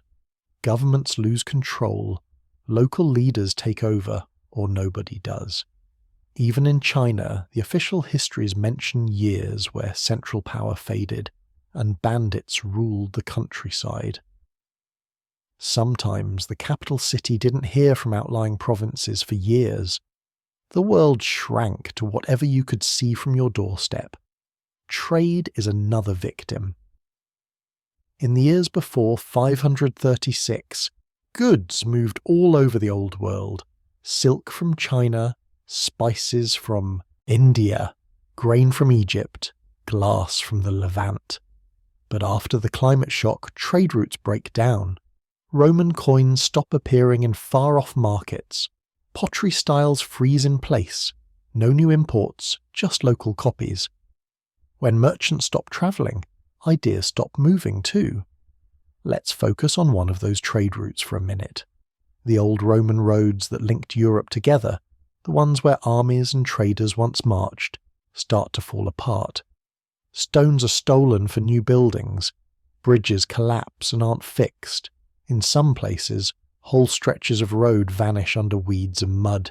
If you can't move goods, you can't move armies. If you can't move armies, you can't keep order. But it wasn't just about roads and coins. The government itself started to change. In the Eastern Roman Empire, the Emperor Justinian tried to hold things together. He passed new laws, reorganized the army, even tried to take back lost lands in the West. But the disasters of 536 and after made everything harder. His best generals died of plague. His army shrank. His tax base vanished. Justinian's famous legal code, which was supposed to last forever, was almost lost in the chaos. In the countryside, the old system of landlords and peasants broke down. With so many dead, farmland went wild. In some places, forests grew back over fields. Wolves and bears returned. People abandoned small villages and moved to bigger, safer towns, or just wandered, looking for work or food. It's easy to think of collapse as sudden, but often it's slow and messy. One historian called it a slow-motion disaster. First, the mail stops coming, then the tax collector, then the army. Finally, the local judge or priest leaves. At some point you look around and realise there's no government left. Sometimes new rulers moved in. The Avars, a horse-riding people from the steppes, took over parts of Eastern Europe. In Italy, the Lombards invaded and set up new kingdoms. In the middle, east, Arab tribes grew stronger as old powers faded. The world map started to shift. But let's get specific. What about the evidence on the ground? Archaeologists dig up clues that match the written stories. In some cities you see a thick layer of dirt and rubble above the Roman-era streets. That's not just time passing. It's a sign those places were abandoned, then slowly rebuilt, sometimes by completely different people. In other cities you find coins and pottery from far-off places up to about 535. Then suddenly, nothing new for decades. Even the style of houses changes. Big stone homes are replaced with smaller wooden huts. City walls are repaired in a hurry, often with whatever materials are at hand. That's not normal city growth. That's people scrambling to survive. Here's a simple example from Britain again. There's a site called Tintagel, famous for its legends of King Arthur. Before 536, it was a thriving port full of goods from as far away as Spain and North Africa. After the darkness, the imported pottery stops. The buildings shrink. The population drops. By the time things recover, it's a different place, smaller, poorer, with new rulers. Even the church, which often acted as a stabilizing force, took a hit. Monasteries lost monks to plague. Bishops died with no one to replace them. In some areas, church records stop for years. When they restart, the names are new. The old families are gone. Now let's talk about money. In the Roman world, coins were king. They paid soldiers, funded building projects, kept the system moving. But after 536, coins become rare. In some regions, there's a gap of 20 or even 30 years with almost no new coins found. People switch to barter, trading food for tools, cloth for animals. In places like Britain, coins don't show up again for a century. Taxes follow the same pattern. The government relies on taxes to pay the army and run the courts. But when crops fail and populations drop, tax collection falls apart. In Egypt, the oldest tax records in the world show a sudden stop around 540. It would take decades for the system to recover. There's another angle here, law and order. When police and judges disappear, crime goes up. Banditry becomes common. In Italy, groups of armed men roam the countryside, robbing travellers and attacking villages. In the Middle East, tribal warlords took over whole regions. Sometimes people just made their own laws, forming local councils or hiring private guards. But not all collapse is chaos. Sometimes new systems form. In some towns, survivors gather together, pick a new leader, and start over. In Gaul, new city councils formed from local families. In Ireland, new clans and dynasties appear in the records. People adapt, even as the old world falls apart. Let's look closer at one city, Constantinople. Even though it was hit hard by plague and famine, it survived. The emperor was still there. The city walls held. But the government had to make hard choices. They cut spending, sold off treasures, let some neighbourhoods go wild. The central government shrank, but didn't vanish. That's the difference between total collapse and just barely hanging on. In the countryside, though, it's a different story. Some villages never came back. Others shrank to just a few families. Abandoned farms returned to forest. In Britain and Ireland, the old Roman roads disappeared under trees and mud. The land itself changed. So what does all this mean? Was it the end of civilization? Not quite. But it was the end of an age. The political map changed for good. Old kingdoms broke up, and new ones took their place. In some areas, people remembered the old rulers for generations, but the systems never returned. There's another piece of evidence, written records. In the Roman world, people loved to write things down, laws, letters, histories. But after 536, the number of documents drops sharply. In some regions, almost nothing is written for 50 years. Literacy rates fall. When writing returns, it's in new languages, with new scripts. It's a sign of a world remade. Even art and architecture tell the story. Big stone churches and villas stop being built. In their place, small wooden chapels or simple round houses appear. The skills needed for big building projects are lost, or just not needed anymore. In the countryside, old Roman villas are turned into farms or left to rot. The new world is simpler, rougher, and more local. Let's talk about the army for a second. Armies need food, pay, and leaders. When the state collapses, so does the army. In Italy, after the Ostrogothic kingdom fell, there was no one left to defend the land. Small bands of soldiers hired themselves out as mercenaries or just became bandits. In the east, the Roman army shrank to a fraction of its old size. Some border forts were abandoned for good. Taxes, trade, roads, law, armies, money, every part of government was hit. Some places bounced back quickly, others never did. The map of Europe and the Middle East after 600 looks nothing like the world before 536. New kingdoms, new borders, new cities. The darkness didn't just kill people, it killed old ways of life. Let's pause and think about how this collapse felt to ordinary people. Imagine growing up in a village where the same family has ruled for generations. Suddenly that family is gone. The local priest dies. The market closes. The roads fill with strangers, some hungry, some dangerous. Everything you counted on is gone. And yet, people kept going. They found new leaders, built new alliances. Some places turned to the church for help. Others trusted local warriors or even outside invaders.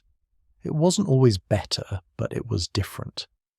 Here's a question historians still debate. Was this collapse total, or just a rough patch? The truth is somewhere in the middle. In some regions, collapse meant almost total loss. No writing, no coins, no government. In others, it just meant shrinking and changing. The Eastern Roman Empire survived, but weaker. The West split up into dozens of little kingdoms. And what about the people who survived? They remembered. In the stories passed down, these were years of darkness, hunger and fear, but also of starting over. In some ways, the collapse cleared the way for something new. Old limits vanished. New ideas could take root. There's another kind of evidence too, genetics. Studies of ancient bones show population drops then slow recovery. In Ireland, for example, some family lines end forever, but others survive and grow. The survivors become the roots of future generations. Even today you can see the scars. Some ancient cities were never rebuilt. Old trade routes are lost. Languages died out. But in their place, new towns, new languages, and new cultures grew. The collapse of the old world wasn't the end. It was the beginning of something different, so when you look at the evidence, ruined towns, abandoned roads, missing coins, lost laws, it tells a story, not just of disaster, but of change. The darkness that started in 536 didn't just make people hungry or sick. It broke the old systems apart, but in the ruins, people found new ways to live, to lead, to hope. And this is where the story shifts again. With the old ways gone, people turn to new ideas for comfort, for meaning, and for order. When the governments failed, something else had to fill the gap. That's the next chapter, how people turn to faith, to culture, and to new stories to rebuild their world. When the world goes dark, people don't just need food or safety. They need answers. They need hope. That's where religion and culture step in. During the years after 536, while governments struggled and trade collapsed, faith became more important than ever. In every corner of the old world, people turned to their beliefs for comfort. Sometimes those beliefs changed. Sometimes they got stronger. Either way, the darkness reshaped the way people thought about life, death, and the world around them. Let's start with Europe.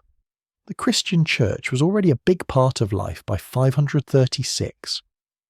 But after the sun vanished and the plague hit, the church became even more important. With kings and governments falling apart, priests, monks, and bishops stepped up. They became leaders, healers, and sometimes even rulers. Monasteries turned into places of safety. People came for food, medicine, or just to hear a prayer. When the world outside was full of fear, the church offered meaning. The stories from this time are powerful. In Italy, during the worst years, people wrote about miracles. They claim that saints' bones had stopped the plague in certain towns. In others, they said prayers brought rain after months of drought. Some bishops led processions through the streets, carrying holy objects and chanting hymns. People believed these acts could push back the darkness. But not all the stories are about hope. Some are about fear. Records talk about people blaming themselves for the disasters. They said the world was being punished for sin.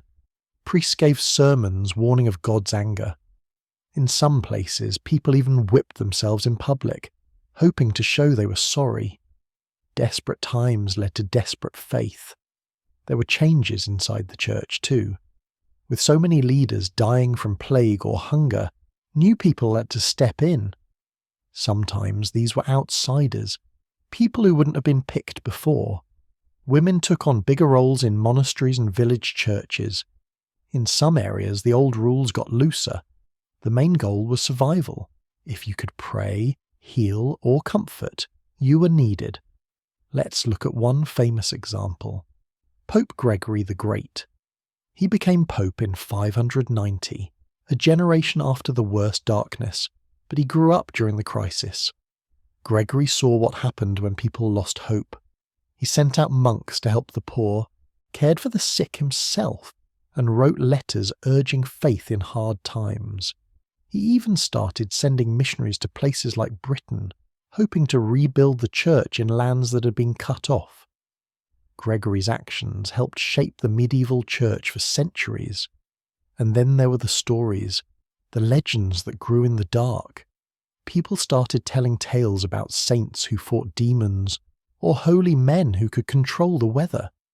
These stories weren't just for fun. They were a way to make sense of what had happened. If the sun could vanish, maybe anything was possible. Miracles, monsters, angels, it all felt closer in a world turned upside down. Now, let's step outside Europe for a bit. The darkness reached far beyond the Roman world. In the Middle East, the old empires were already changing. The Persian Empire, known as the Sassanids, faced the same problems: failed crops, disease, and fear. Zoroastrian priests, who led the main religion, told people that the disasters were signs of cosmic battle. In their stories, darkness and light were always fighting. The strange weather felt like proof that evil forces were winning, at least for a while. Some Persian records say that the king ordered special prayers and sacrifices. Priests lit fires and chanted for the sun to return. When nothing happened, some people lost trust in the old gods. Others became even more devoted, hoping that faith would save them. In the same region, Jewish communities had their own struggles. The darkness and plague hit Jewish towns too. Rabbis wrote about these times as moments to turn back to God, times for prayer, fasting, and charity. In some stories from later centuries, the years of darkness became a warning, a sign that the world was fragile and people needed to stay faithful. Let's move further east. In China, the record is a little different. Chinese historians wrote about strange clouds, failed harvests, and cold summers. They connected these disasters to the mandate of heaven. That's the old Chinese idea that a ruler's power depended on the favour of the gods. If things went wrong, famine, rebellion, or plague, it meant heaven was angry. The emperor needed to fix things, or risk losing his throne. During the years around 536, Chinese emperors sent out officials to pray, offer sacrifices, and hand out food to the hungry. They tried to show they cared, hoping to win back heaven's favour. But when the disasters lasted for years, people lost faith in the government. Some turned to local temples, asking Buddhist monks or Taoist priests for help. New kinds of prayers and rituals became popular. People burned incense, recited sutras, Buddhist prayers, or made offerings at mountain shrines. Sometimes whole new religious movements started, promising to end the chaos. In India, there's less written evidence from this time, but the clues are there. Buddhist and Hindu temples in some regions stopped being built. Old pilgrimage routes faded away. In other places, new religious sites appeared, often in safer or more remote spots. It looks like people moved their faith along with their homes. When the old world fell apart, new holy places took its place. Ancient stories about gods fighting darkness or bringing light back to the world became popular again. People wanted to believe the sun would return, just like in the old legends. Let's get specific for a minute. In Ireland, Christianity was still pretty new during the years of darkness. The Irish Church changed a lot after 536. Many small monasteries vanished, while others grew larger. Some monks wrote down prayers for the dark years, asking God to spare their land. Irish legends from centuries later talk about a time when the sun refused to shine, and saints had to pray for its return. Maybe these are memories of 536, passed down in story form. In Scandinavia, the evidence is stranger. This was before the Viking Age, but there were still powerful beliefs in gods like Odin and Thor. Archaeologists have found strange mass graves from around the time of the darkness. In some places, whole families were buried together, with their best jewellery and weapons. There are also rune stones, big carved rocks, with messages about the sun and the end of the world. Some historians think the famous Viking story of Ragnarok, the final battle and endless winter, might have roots in these years. Imagine living through months of freezing fog and no sunlight. It would feel like the world was ending. Back in the Mediterranean, the Jewish, Christian and pagan traditions all blended together in some places. People tried everything to make sense of what was happening. They wore amulets with prayers or magical symbols. They wrote charms and buried them under their houses. In Egypt, old beliefs mixed with new ones. Some people prayed to Christian saints, while also leaving offerings to ancient gods just in case. The darkness shaped art too. In places where churches and temples were still being built, the style changed. Instead of bright colours and sunny scenes, there are more dark skies, sombre faces, and images of saints fighting evil. In some churches, pictures of the sun and stars become rare. Instead, you see more crosses, angels, and stories of resurrection. The message was clear: hope in the face of disaster. Music and poetry also changed. Songs about feasts or summer faded away. New hymns focused on suffering, patience, and the hope for better days. In some monasteries, monks wrote laments, sad poems about the lost son and the people who died. These weren't just words, they were a way to deal with grief and fear. Let's talk about rituals. When disaster strikes, people often turn to old customs, or invent new ones. In the years after 536, you see both. In Italy, some towns held processions with relics, bones of saints, pieces of the cross, or bits of old holy books.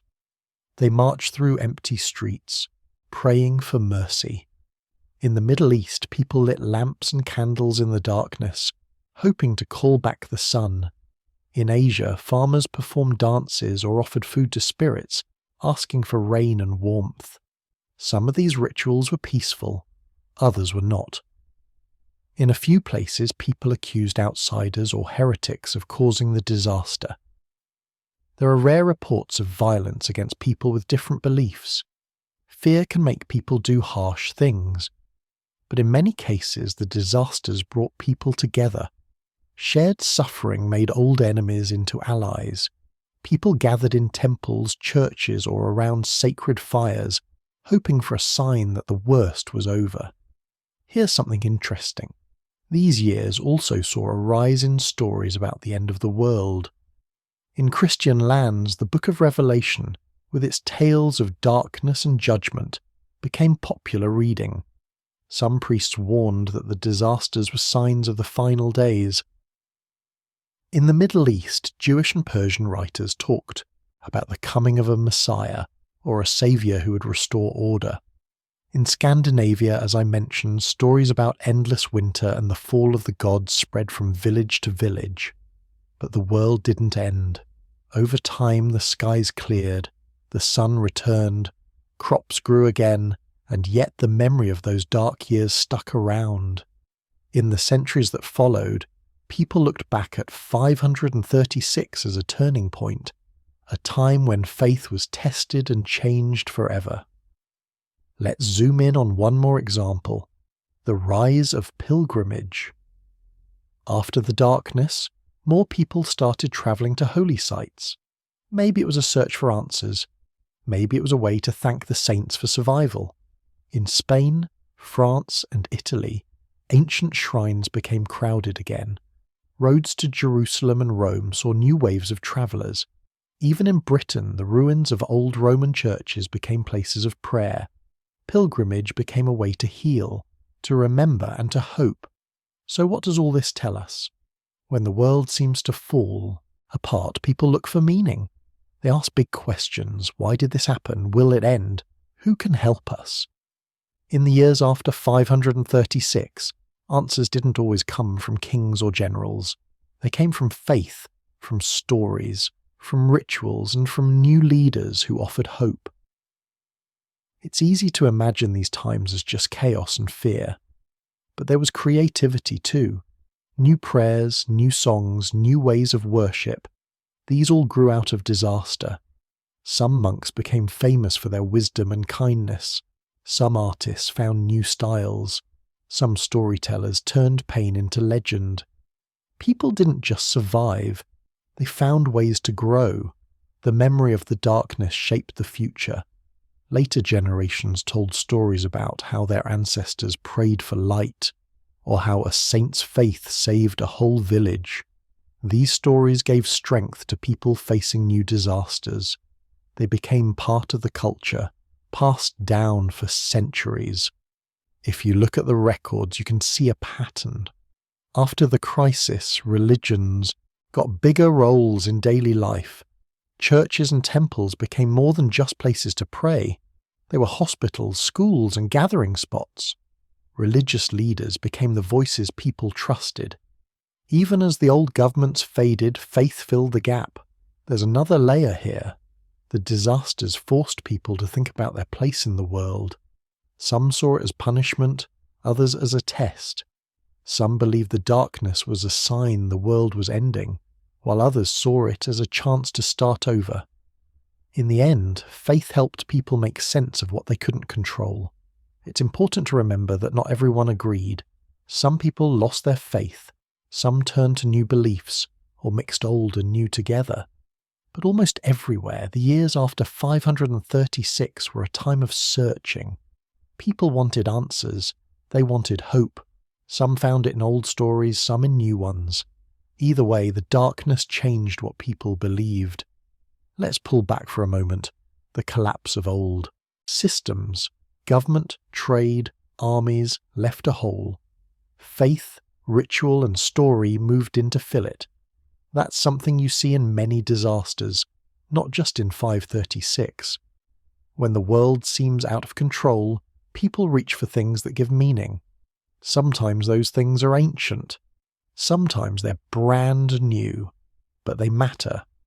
And here's the thing. Religion and culture aren't just about comfort. They shape what comes next. The stories people told, the prayers they said, the leaders they chose, these all set the stage for the world that followed. In some places, new religious movements rose up. In others, old faiths became stronger. The seeds planted in the dark years grew into new traditions that lasted for centuries. Even today you can find echoes of the darkness in old legends and rituals. In Italy, people still bless their fields against bad weather. In Ireland, there are prayers for the return of the sun. In Scandinavia, winter festivals remember the endless night. The world moved on, but the memory stayed.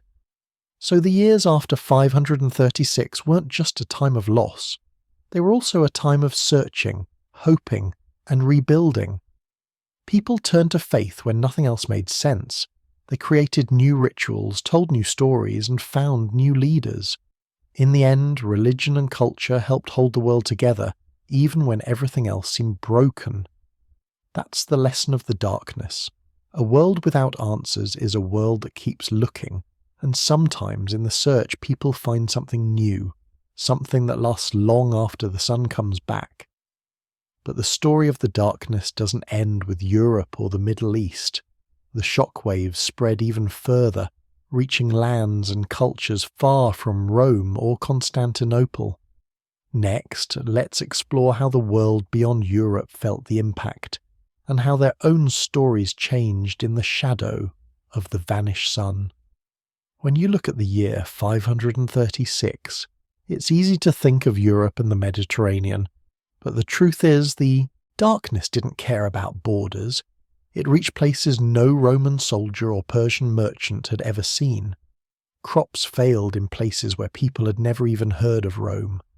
The cold and the hunger circle the whole earth. The stories that come from these far-off places show just how deep the scars ran.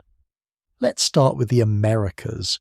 You might think the darkness was a problem only for the Old World. But when scientists dug deep into tree rings from North America, they found something strange. Around 536, the trees stopped growing as fast. Their rings got thinner. It wasn't just a bad year or two. The ring stayed narrow for over a decade. That means cold summers, weak sunlight, and short growing seasons. Archaeologists also looked at ancient lakes and bogs. They studied layers of mud, one on top of the other, like the pages in a history book. Around this time, they saw more ash and less pollen. That's a sign that forests died back and fires burned out of control. It's not just trees either. Bones from ancient animals show some herds grew smaller or even vanished. What about people? The written history of North America doesn't go back that far, but there are clues. In places like the Mississippi River Valley, big towns started to shrink. Some villages were abandoned. The giant earth mounds built by Native Americans stopped getting bigger. In the southwest, ancient canals dried up. People left their homes and moved to new places, probably searching for food or water. The Maya in Central America had their own troubles. The years after 536 saw a drop in the building of big stone temples. Some cities were left half-finished. There are signs of fights breaking out between rival groups. The old system of kings and priests started to fall apart. In the following centuries, some Maya cities never recovered. South America felt it too. In Peru, the Nazca people built strange lines in the desert, a kind of art you can only see from the sky. Around 536, their culture went through big changes. Some of their towns shrank or moved. People built new wells and irrigation ditches, desperate to find water as the old rivers faded. The Moche, another group nearby, faced years of drought and flooding. Their pottery shows more scenes of struggle and less of celebration. Now, let's turn to Africa. There are fewer written records from this time, but nature keeps its own notes. In Ethiopia, scientists studied ancient lakes. The layers of mud tell a story: sudden cooling, less rain, and more dust.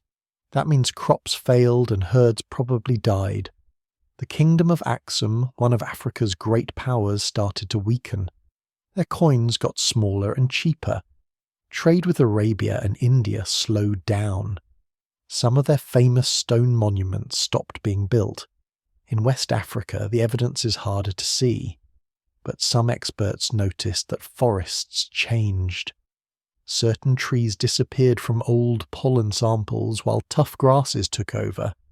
This kind of shift points to drought and fire. People may have left some areas behind, looking for better land. Let's visit the Pacific next. Even tiny islands felt the darkness. In New Zealand, trees grew more slowly. In Hawaii, ancient stories tell of years when food was scarce and the weather was strange. The Polynesians, known for sailing across huge stretches of ocean, may have struggled with storms and changing winds. Some islanders built new fish ponds and started growing different crops, trying to adapt to the new world. Australia's ancient people didn't write down their history, but the land remembers. Lake levels dropped in some areas. Fires swept across the bush. Animals that need steady weather had a hard time. Some Aboriginal stories talk about a time when the sun stayed hidden and the earth turned cold. No one can prove these stories are about 536, but the timing lines up. Let's not forget Central Asia. In the steppes, those wide, windy grasslands, herders faced their own crisis. Horses and cattle need grass, and grass needs sun. When the darkness came, pastures shrank and herds got sick. Some nomad groups moved south, bumping into new lands and starting fresh fights over grazing. Ancient Chinese records mention barbarians pushing at their borders. Maybe these were people fleeing the cold and hunger from the steppes. In the Himalayas, villages tucked high on the mountains had little to spare. Even a small drop in sunlight meant less barley, less yak milk, and more hunger. Some monasteries closed for good. Ancient prayer flags faded in the wind, left by people who never came back. Japan has its own story. Court records from the time talk about years with yellow snow and red fog. Crops failed for seasons in a row. People went hungry. Some shrines stopped getting offerings. The emperor's power slipped as local leaders took over. Artists painted darker scenes, with less colour and more shadows. Southeast Asia felt the shock too. Cambodia and Vietnam, rice fields dried up. Old irrigation systems fell apart. Some temples stopped being built, and others were abandoned half-finished. People moved along the rivers, looking for better soil. Let's pause and look at the bigger picture. The world of 536 was already connected in small ways. Trade routes crossed deserts, jungles, and seas. Silk moved from China to Rome. Spices from India reached Africa. Horses travelled from the steppes to Persia. But the darkness broke many of these links. Goods stopped moving, caravans vanished, ports grew quiet. The few ships that sailed faced strange weather, fog that lasted all day, storms that came out of nowhere, and skies so dark that sailors lost their way. Old trade towns shrank or disappeared. Some never came back. Think about what that means. When trade breaks down, so does communication. News stops flowing. Farmers can't sell their grain. Craftsmen lose their markets. Cities go hungry. People get trapped. Cut off from the world, forced to rely on what they have nearby. Now, let's talk about disease. When people are weak from hunger, sickness spreads faster. Scientists studying ancient bones found more signs of illness in this period. Teeth show marks of starvation. Bones are full of lines, evidence of stress and bad nutrition. There are even mass graves in some places, hinting at sudden outbreaks. One disease that spread fast was the plague. We already talked about its effect in Europe and the Middle East, but the pattern shows up elsewhere too. In Central Asia, some ancient graves show hurried burials. In China, records mention strange deaths and whole villages lost in a season. The darkness may have helped rats and fleas, carriers of plague, move into new places. When so many people die, families break apart. Children are orphaned. Villages lose their leaders.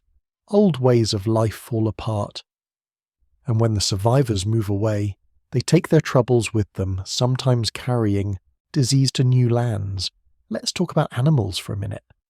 The darkness wasn't just a human problem. Herds of sheep, goats, and cows suffered from cold and bad grass. Wild animals changed their habits. Some moved to new areas, searching for food. Hunters had to travel farther to find game. In some places, animals people relied on, like reindeer in the far north, disappeared for years. Fish, too, seemed to vanish in some rivers and lakes. Without sunlight, the tiny plants that feed fish can't grow. That means fewer fish for everyone. In places where people depended on fishing, hunger got even worse.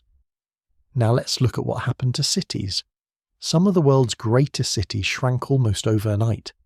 In the Middle East, famous towns like Ctesiphon and Antioch lost people. In China, Luoyang and Chang'an saw empty markets and silent streets. In Central America, cities like Tikal and Copan struggled to keep going. When people leave cities, they don't always go far. Sometimes they move to the countryside, hoping to grow food on their own. Other times they head to mountains or forests looking for safety. Either way, the city's power fades. Walls crumble. Roads fill with weeds. The things that made city life possible, markets, laws, clean water, fall apart. But not everyone left. Some groups tried to hang on. In some cities, new rulers stepped up. Sometimes these were local warlords. Other times, they were religious leaders, as we talked about before. They tried to keep order, hand out food, and protect the weak. Sometimes they succeeded. Other times, they became tyrants, taking what little was left. Let's zoom in on one example, the city of Teotihuacan in Mexico. For centuries, it was one of the biggest cities in the world. Wide streets, huge pyramids, and busy markets. But after 536, things changed. The city stopped growing. Districts were abandoned. In the years that followed, fires swept through neighborhoods. By the end of the century, Teotihuacan was a ghost town. People have argued for years about why this happened. Some say it was war or rebellion. Others point to the strange weather and failed crops. Maybe it was all of these things, stacked on top of each other. The darkness was just the start. Now, let's talk about language and writing. In some places, the written word almost vanished. Scribes stopped copying books. In Egypt, fewer texts were carved into stone. In India, some scripts disappeared. Stories were passed by word of mouth instead of on paper. When people are busy surviving, writing becomes a luxury. But language is stubborn. Even when books are lost, stories survive. In Scandinavia, the runestones we mentioned earlier show a sudden shift. The old poems talk more about loss and fate. In Japan, new stories appear about storms and hungry ghosts. In the Andes, old songs are replaced with new ones about hunger and hope. Let's talk about art. In the years after 536, the look of art changed all over the world. In China, paintings from this time show more dark clouds and empty fields. In Central America, carvings show less celebration and more struggle. Masks and statues from West Africa start to look fiercer, with wide eyes and sharp teeth. Music changed too. In places where people kept playing, new songs sound sadder and slower. Drums echo loss. Flutes play cold melodies. People sing about missing the sun, about loved ones who are gone, about waiting for better days. What about technology? The darkness didn't just stop art. It slowed down science and engineering. In Europe, fewer new buildings went up. In Asia, big construction projects were delayed or cancelled. Farmers tried old tricks to save their crops, but often nothing worked. Some places lost skills that took centuries to rebuild. But people are creative. Even in disaster, they adapt. In Ireland, for example, farmers started growing more hardy crops, things that could survive cold weather. In the Andes, people built new terraces and tried new ways to trap water. In China, some villages turned to fishing when farming failed. These changes helped some families survive, even when old ways didn't work anymore. Here's a strange twist. Sometimes disaster brings people together, but it can also pull them apart. In some areas, neighbours shared food and helped each other. In others, fights broke out over the last scraps. Some villages built walls and shut out outsiders. Fear of strangers and disease made people suspicious. Old alliances broke down. New ones formed in their place. In the Pacific, some islands stopped trading with each other. Old roots faded. People looked inward, focusing on their own families and clans. But over time, as the skies cleared, trade started up again, slowly, carefully, one boat at a time. Let's talk about memory. When people live through something huge, like the darkness, they remember it forever. Sometimes the story grows and changes. In Japan, the cold years became tales of angry gods. In the Andes, the story was about a mountain spirit who stole the sun. In Africa, people told stories about a giant snake who swallowed the sky. These stories aren't just fairy tales. They're a way to explain what happened. When the science isn't there, people use what they know: spirits, gods, monsters. The stories last longer than any building or king. There's one more thing to notice. The darkness didn't just end and get forgotten. It started a chain reaction. When cities fell, new groups moved in. When trade died, people found new markets. When old rulers vanished, new leaders stepped up. The world after 536 was different from the world before. In some places, the years after the darkness saw the birth of new cultures. In Central America, the Maya rebuilt and changed. In West Africa, new kingdoms started to rise. In Asia, new dynasties took power. In Europe, as we talked about before, new leaders and new ways of life appeared. But not everywhere bounced back the same way. Some places stayed quiet for centuries. Some never recovered at all. The scars of the darkness showed up in old ruins, forgotten fields, and lost languages. So, what's the big picture? The year 536 and the years that followed were a turning point for the whole world. Crops failed on every continent. Cities shrank or died. Trade and travel broke down. Art, music, and writing changed. People moved, sometimes far from home, looking for food or safety. At the same time, the darkness forced people to adapt. New crops, new leaders, and new stories grew out of the struggle. Some cultures faded, but others found a way forward. The world didn't end, but it was never the same. Even now, scientists are still piecing together the puzzle. They study tree rings and ice cores. They dig up ancient bones and broken pots. Every year, new clues appear. Each one adds a little more to the story of the year the sun vanished. If you listen closely, you can almost hear the echoes of those years, in legends, in ruins, in the way people still fear the dark. It's a reminder that the world is more connected than we think. A disaster that starts with a distant volcano can change the lives of people everywhere, even those who never see the smoke. And it's a reminder too of how tough people can be. All over the world they faced hunger, cold, and fear. They lost old ways of life, but they didn't give up. They found new ways to live, new stories to tell, and new hopes to hold on to. That's the legacy of the darkness.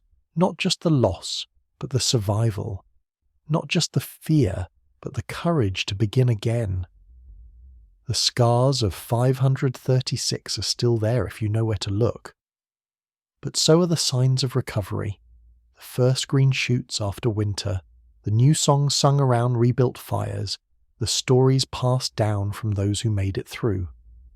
And now, as we move forward, let's look at how the world began to heal. The darkness faded, but the road to recovery was long, slow, and full of new challenges.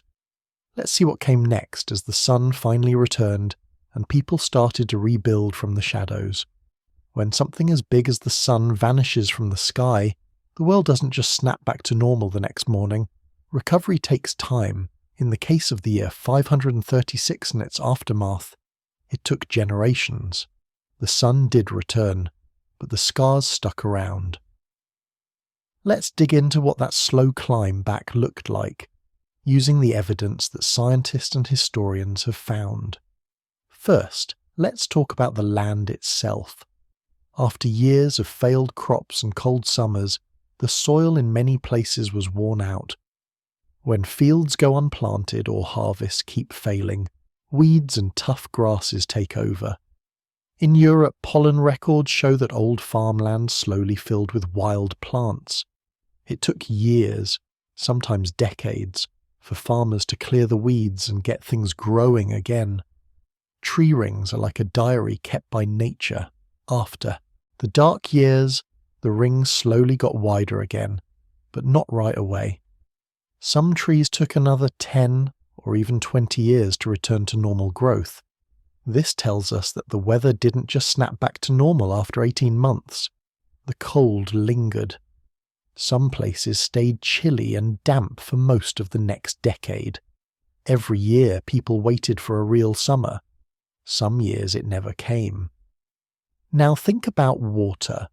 In many regions, lakes and rivers shrank during the worst years. When the climate finally started to shift back, heavy rains sometimes flooded fields that had become fragile and bare. In China and India, old texts talk about sudden floods wiping out new crops. It was almost like nature gave with one hand and took with the other. Animals, too, had a hard time bouncing back. Herds that survived the darkness were smaller and weaker. In the far north, reindeer and elk didn't return in big numbers for years. This made life hard for hunters who relied on them. In the Mediterranean, sheep and goats became more common since they could handle rough conditions better than cattle. Fish populations dropped too, and some never fully recovered. In the rivers of Europe, salmon runs shrank. In the Andes, people had to switch from fishing in dried-up lakes to farming on new terraces. Every change in the land meant a change in the way people lived. But what about people themselves? The biggest challenge was rebuilding the basics: food, shelter, and safety. In the early years after the darkness, many villages and towns were half empty. Graves from this period show signs of malnutrition and disease, even after the sun returned. It's clear that hunger didn't just vanish with the clouds. Some families moved back to old lands, but others found new homes. In Britain, for example, small villages popped up in places that had been empty for generations. Archaeologists found new styles of houses, round huts replaced with rectangular ones, sometimes made from whatever scraps of wood and stone were left. These were signs that people were starting over, not just picking up where they left off. Let's pause on one example, the city of Constantinople. During the darkness, the city shrank and struggled. Afterward, there was a slow rebuilding. Old walls were repaired, aqueducts fixed, and markets reopened. But the city never got back all the people it lost. Some neighbourhoods were abandoned for good. Others slowly filled with newcomers, traders, refugees, and farmers from the countryside. The city's leaders tried to encourage people to return by offering free land or tax breaks. In China, the capital cities of Luoyang and Chang'an had a similar story. Records show that after the worst years, the emperor sent out orders for food aid and tax relief. They even sent teams to repair irrigation canals, hoping to coax farmers back to their fields. Still, it took decades before the cities were lively again. Let's talk about disease for a minute. The plagues and epidemics that swept through during the darkness didn't disappear right away. In fact, some outbreaks kept coming back for years. What's interesting is that people started to change the way they built their towns.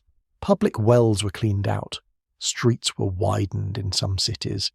In a few places, towns moved to higher ground or further from swamps, hoping to escape sickness. There's another sign of recovery that's easy to miss. Coins. In the years after the darkness, coins were smaller and made of cheaper metals. This tells us that rulers were struggling. As trade returned, the coins slowly got bigger and heavier again. It's a small clue, but it shows that money, like crops and cities, needed time to recover. Let's look at the world of trade. After the darkness, old trade routes didn't just spring back to life overnight. In the Mediterranean, ports slowly reopened. Merchants risked sailing again.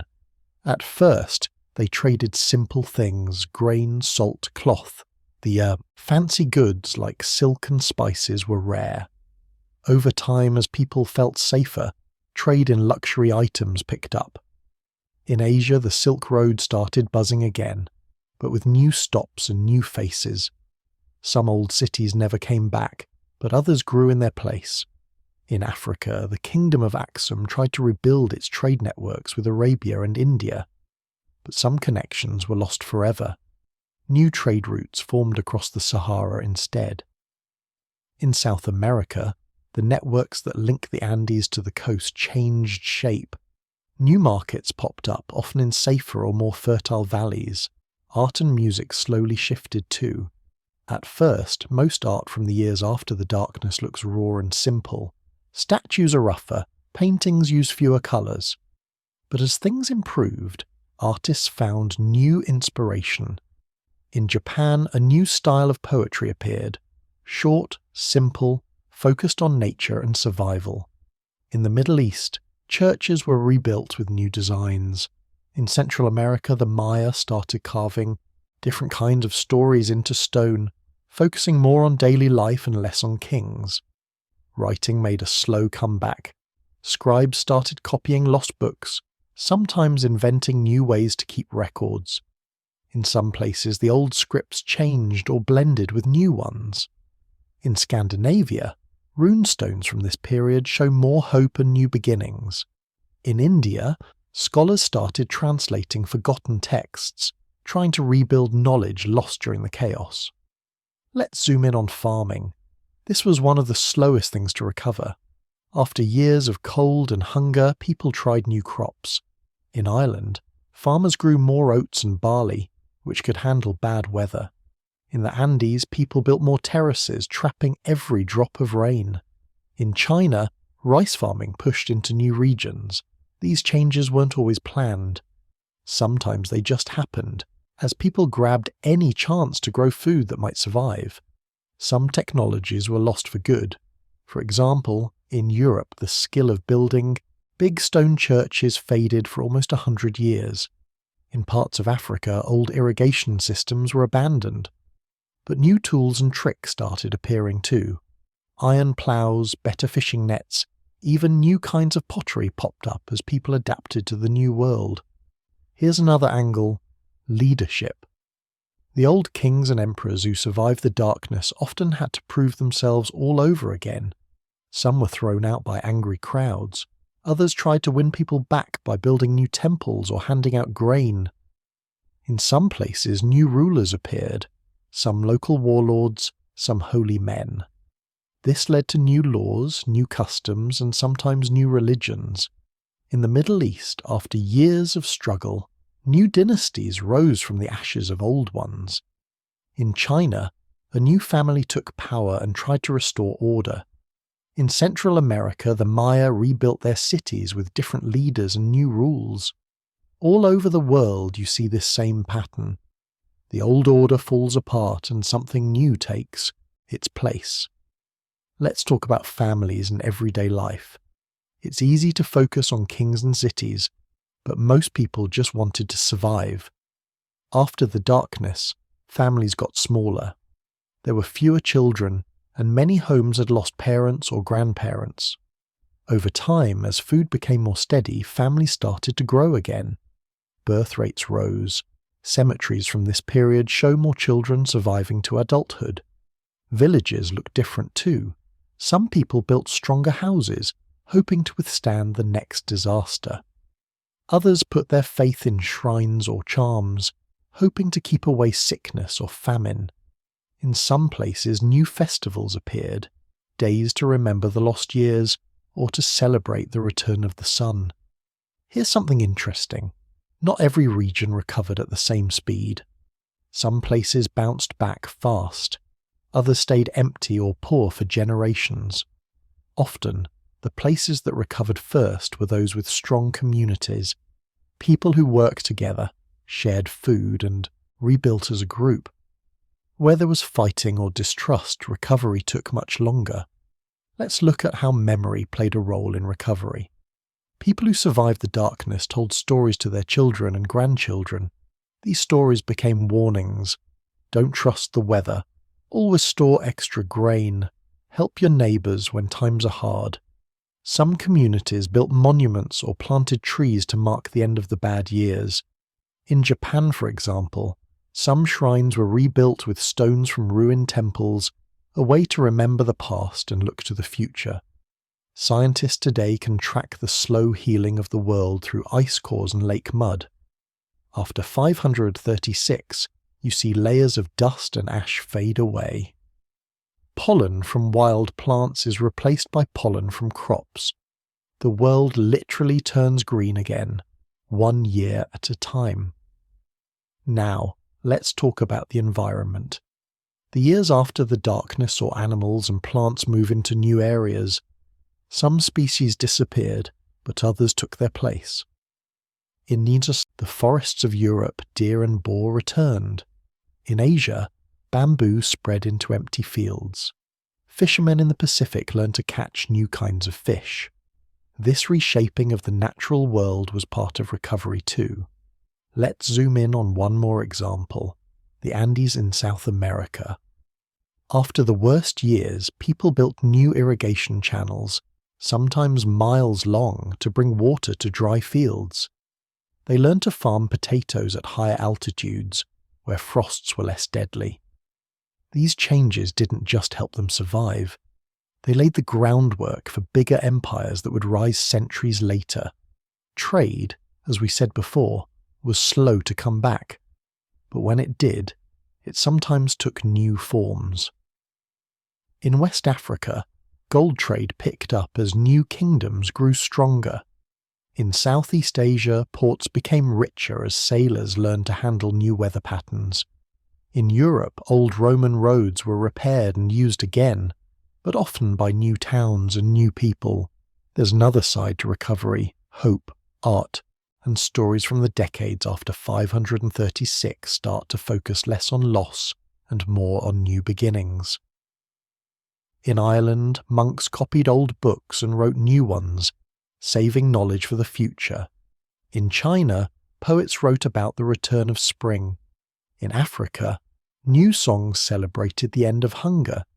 Recovery was not a straight line. Some years were better than others. Sometimes disaster struck again. A bad harvest, a new sickness, another war. But over time, the world moved forward. People remembered the darkness, but they didn't let it define them. Let's talk about adaptation. One thing you see everywhere is people changing their habits. In Scandinavia, people hunted more fish and fewer land animals. In India, farmers shifted to crops that could handle dry spells. In the Pacific, islanders built stronger boats, just in case they needed to move again. This willingness to change, to try new things, is a big part of why recovery was possible at all. Some places even used the disaster as a reason to start over. In the Middle East, new cities were planned with bigger markets and better defences. In the Americas, some groups moved their towns to higher ground, away from floods and disease. These changes weren't just about survival, they were about building a better future. Now think about knowledge. During the darkness, a lot was lost: books, skills, traditions. But in the years after, people worked to rebuild what they could. In some places, like the monasteries of Europe or the temples of India, scholars collected stories and facts from survivors. They wrote down what worked and what failed. Some of these records are still with us today, quiet reminders of how people learned from disaster. There's one more thing to notice: the power of connection. In places where people shared news, traded goods, or helped each other, recovery was faster. Sometimes old enemies became allies. In Southeast Asia, kingdoms that once fought over rice fields started trading instead. In Africa, merchants crossed new deserts to find partners on the other side. Of course, not everywhere recovered. Some cities never rose again.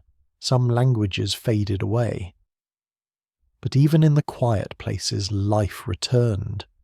Grass grew over old roads. Birds nested in ruins. New villages appeared in the shadow of broken walls. What does all this tell us? Recovery after a disaster as big as the year 536 isn't simple or quick. It's a slow process, full of setbacks and small victories. It takes creativity, courage, and a sense of hope. Sometimes it means letting go of old ways and trying something new. And maybe that's the lesson the world learned after the darkness. The sun came back, but the world it shone on was changed forever. People rebuilt, not by copying the past, but by making something new out of what was left. That's the story the evidence tells us. A world scarred, but not broken. A world that learned to adapt, to share, and to hope again. The recovery after the year the sun vanished is written in the land, in old bones, in stories, and in the quiet green of new growing things. And now, as the world stepped into a new era, people carried the memory of those dark years with them. They built new traditions, new cities, and new ways of seeing the world. The scars were still there, but so was the light. The world after the year the sun vanished didn't just go back to normal, and neither did the way people thought about life. It's easy to imagine that a disaster like this is just history, something that happened long ago and doesn't matter now. But if you look closer, you'll see that the lessons from those dark years are still with us. In fact, they're more important than ever. The world today faces all kinds of challenges: climate change, pandemics, wars, and even the fear of the unknown. So what can the year 536 teach us about how to face hard times right now? First, let's talk about the power of change. Before the darkness, people had their routines. They knew when to plant, when to harvest, what to expect from the seasons. Then, almost overnight, all those patterns broke. The sun disappeared, crops failed, and it felt like the world had turned upside down. But here's what's interesting. People didn't all just give up. Many found ways to adapt. They tried new crops, moved to safer places, or learned different skills. Some of these changes stuck. New foods, new ways of farming, new ways of living together. It wasn't easy, but it was possible. Now think about how this idea works in our own lives. When something big and scary happens, like a job loss, a sickness, or a natural disaster, it's tempting to wish for everything to go back to the way it was. But sometimes, the way forward is to accept that things have changed and to look for what comes next. That's not just a lesson from history. It's something people need every time the future feels uncertain. The year 536 shows us that even after the worst happens, there are always new paths to try. The world doesn't return to the old normal, but it can become a new kind of normal. Let's talk about community. One thing that stands out from the stories of this time is that people who worked together did better. In places where neighbours shared food or rebuilt fields as a group, villages came back faster. Where people fought or turned against each other, recovery took longer or never happened at all. Even simple acts, helping rebuild a wall, planting a shared field, or taking in a neighbour's child, made a difference. This idea feels familiar today. When trouble hits, a storm, a fire, or even just a tough year, people who help each other get through it stronger. We see it in neighbourhoods that share meals, in towns that come together after a flood, or in groups that raise money for someone who's sick. The lesson from 536 is that community isn't just a nice thing to have. Sometimes it's the thing that keeps everyone going. There's also a lesson about memory. After the darkness ended, people didn't just forget what happened. They told stories, built monuments, and changed the way they lived. Some villages planted trees to mark the end of the bad years. Others started new festivals or wrote down advice for the next generation. The message was clear. Remember what happened, because it could happen again. Don't get caught unprepared. We do something similar today. After a disaster, people write books, make documentaries, or teach classes about what went wrong and how to do better next time. Families pass down stories about hard times, grandparents telling grandchildren about the war, the Great Depression, or even a bad winter. These stories aren't just about looking back, they're about being ready for what could come. Let's look at leadership. When the sun vanished, some rulers panicked or tried to hide what was happening. Others stepped up. They handed out food, fixed roads, or made new rules to help people survive. In the long run, the leaders who faced the truth and helped their people adapt were the ones who lasted. The lesson here is simple. In a crisis, people need leaders who tell the truth and make smart choices, not just ones who pretend everything is fine. That's something we see in the modern world too. When things get tough, people look for leaders who are honest and act for the good of everyone. It doesn't matter if it's a mayor after a hurricane or a teacher helping students through a hard year. The same idea holds. Real leadership means facing up to problems and working together to fix them. There's another lesson that might surprise you, the importance of hope.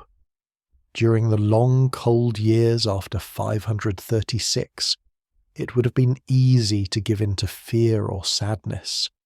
But the evidence shows that even in the worst times, people made music, created art, and found reasons to celebrate. Poets wrote about the return of spring. Artists painted the sun rising again. Families gathered to remember lost loved ones, but also to hope for better days. Hope isn't just a feeling, it's something people build. They write new songs, make new traditions, and remind each other that darkness won't last forever. Even when things look bleak, hope gives people the strength to keep going. That's true for whole societies, and for each of us on our own.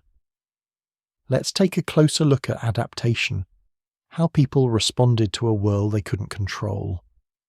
After 536, the weather was strange for years. Summers stayed cold. Crops failed again and again. So what did people do? In some places they changed what they grew. In others, they moved to new lands or learned to fish in new ways. Some built stronger houses or stored more food for next time. Not everyone survived, but the ones who did were often the ones who adapted fastest. Think about how this works today. Our world changes fast, sometimes because of climate, sometimes because of technology, sometimes just because life throws something unexpected our way. The people and places that do best are usually the ones willing to try new things. It might mean learning a new job skill, moving to a different town, or finding a new way to stay connected with friends. It's not always comfortable, but it's what helps people survive and even thrive. Now let's talk about knowledge. During the years of darkness, a lot of knowledge was lost.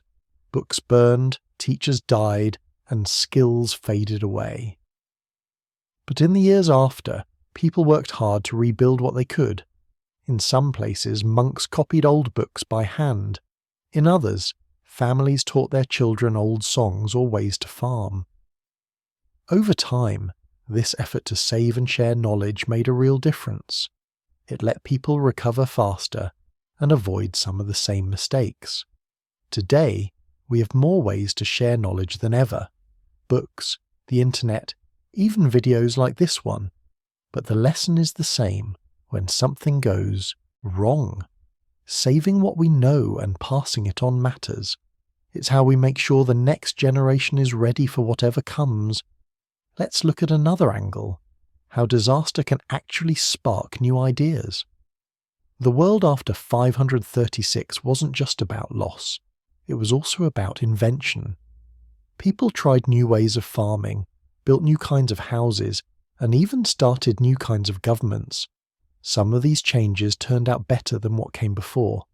For example, new tools and crops helped some places feed more people than ever. In other places, new laws made life safer or fairer. This pattern shows up in the modern world too. After a big disaster, you often see a burst of creativity. New medicines, new ways to talk to each other, new ways of living. Sometimes, The worst times push people to think differently, and that can lead to real progress. But here's something important. Not every place recovered in the same way or at the same speed. Some regions bounced back quickly, while others stayed stuck for a long time. The difference often came down to things like resources, leadership, and how much people trusted each other. The lesson: there's no single recipe for recovery. What works in one place or time might not work in another. That's why it's so important to stay open to new ideas and pay attention to what's happening around you. Now let's think about how we deal with the unknown. For the people of 536, the sky turning dark was a total shock. They didn't have weather reports or scientists to explain what was going on. Some thought it was magic, or a punishment from the gods. Others just felt scared and confused. What helped them get through it? Sometimes it was faith. Sometimes it was science. Even if that science was just watching the sky and learning from what happened. Today we still face unknowns. New diseases, sudden storms, even things like the internet changing the way we live. It's normal to feel worried when you don't have all the answers.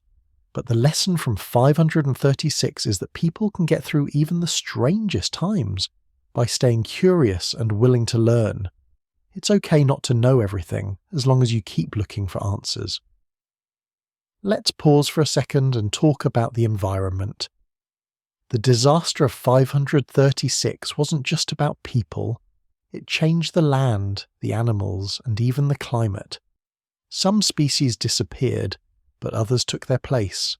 Forests grew back in empty fields, and new animals moved in. People learned to live with the new world, not just fight against it. This is a lesson that feels big today. As the world's climate changes, we're seeing new challenges, different weather, new plants and animals, even new diseases. The story of 536 shows that humans can find ways to adjust, but it takes effort and creativity. It also reminds us that the natural world has a way of bouncing back, even if it looks different than before. Another thing to notice is how people found meaning in what happened. In the years after the sun vanished, people made up stories to explain the darkness. Some blamed angry gods.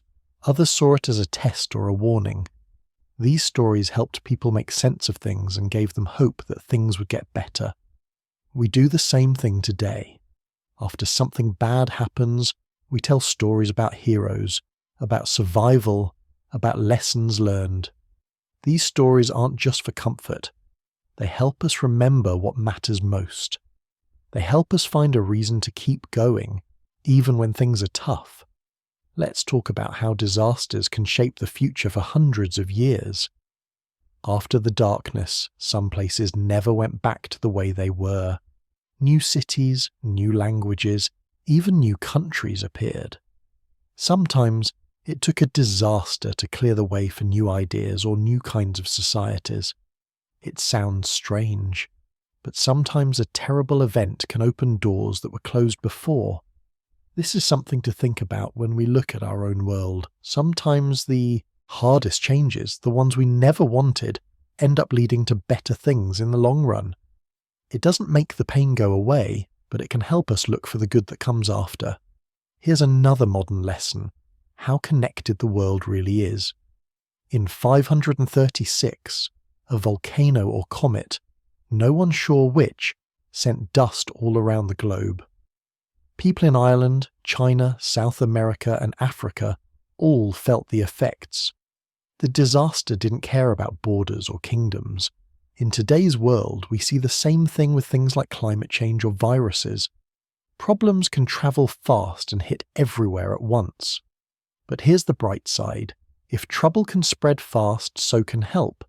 Information, supplies, and even kindness can move around the world in a blink. The lesson is that we're all in this together, and what we do matters to people far away, even if we never meet them. Let's look at how people rebuilt trust after the disaster. When times got hard, it was easy to blame outsiders or turn inward. But the places that did best were often the ones that reached out, trading with neighbours, sharing news, or joining forces to solve problems. Even old rivals sometimes became friends because they needed each other to survive. This is still true today. When things go wrong, reaching out can make all the difference. Sometimes the simple act of talking to someone new or working together on a project opens up possibilities you never expected. The story of 536 reminds us that connection between people, villages, or even countries is a powerful tool for healing. Another lesson is about preparation. The years before the disaster, people didn't expect anything to go wrong. They planted the same crops, lived in the same ways, and counted on the weather to behave. Afterward, many changed their habits. Some started storing extra food or building stronger homes. Others kept better records or made plans for what to do if disaster struck again. We can use this lesson too. It's tempting to think that things will always be fine, but history shows that being ready, just in case, makes a big difference. It doesn't mean living in fear, it just means paying attention and having a plan. Let's end with a thought about hope and resilience, the ability to keep going no matter what. After the sun vanished, the world was never quite the same. Some people lost everything, others found new ways to live. The thing that ties all their stories together is the simple fact that they didn't give up. Even when things were darkest, people found ways to adapt, connect, remember, and hope. That's a lesson worth carrying into any future, no matter what it brings. So, when you think about the year the sun vanished, don't just see it as a story from the past. It's a reminder of what people can do when faced with the unknown. Change, community, memory, leadership, hope, adaptation, knowledge, and connection. All these things made it possible to survive the darkness and find the light again. And they're the same tools we have today if we choose to use them. As we look back on that strange cold year, maybe the real lesson is this. No matter how bleak things get, people are built to find a way forward. The darkness doesn't last forever. The sun always returns, and when it does, it shines on a world that's changed, but also on people who are ready for whatever comes next. When you look back at a time like the year the sun vanished, it's hard not to wonder about the people who lived through it. We've talked about what they did, how they survived, adapted, worked together, and even found hope in the darkness. But let's step back for a moment and look at the bigger picture. What does an event like this say about human nature itself? And what does it mean for the way we think about history, the future, and even ourselves? Start with this. The world doesn't always follow the rules we expect. People in 536 thought they understood the seasons, the weather, and even the sky itself. Then, almost overnight, everything they trusted changed. Imagine seeing the sun turn pale, the air grow cold, and day after day, nothing making sense. It would shake your faith in everything you know. But here's the thing. History's full of moments like this. Not just disasters, but sudden shifts. Sometimes it's a volcano, an earthquake, or a plague. Other times, it's a new idea, a discovery, or a change in who's in charge. The year the sun vanished is just one example. It reminds us that no matter how steady life seems, the world can always surprise us. It's easy to think that ancient people were different from us. Maybe tougher, maybe more superstitious, maybe less able to adapt. But the more you look at stories like this, the more you see something familiar. When the world went dark, people got scared. Some made up stories to explain what was happening, others tried to fix things, some even made mistakes or hurt each other. But most tried to hold on, help their families and find a way through. Isn't that what we do today? When something big happens, whether it's good or bad, people react in all kinds of ways. Some panic, some get creative, some just try to keep going. The tools might be different now, phones, cars, science, but the feelings are the same. Fear, hope, confusion, bravery. You can find those in any time or place. Let's talk about how history works. We like to think of the past as a straight line.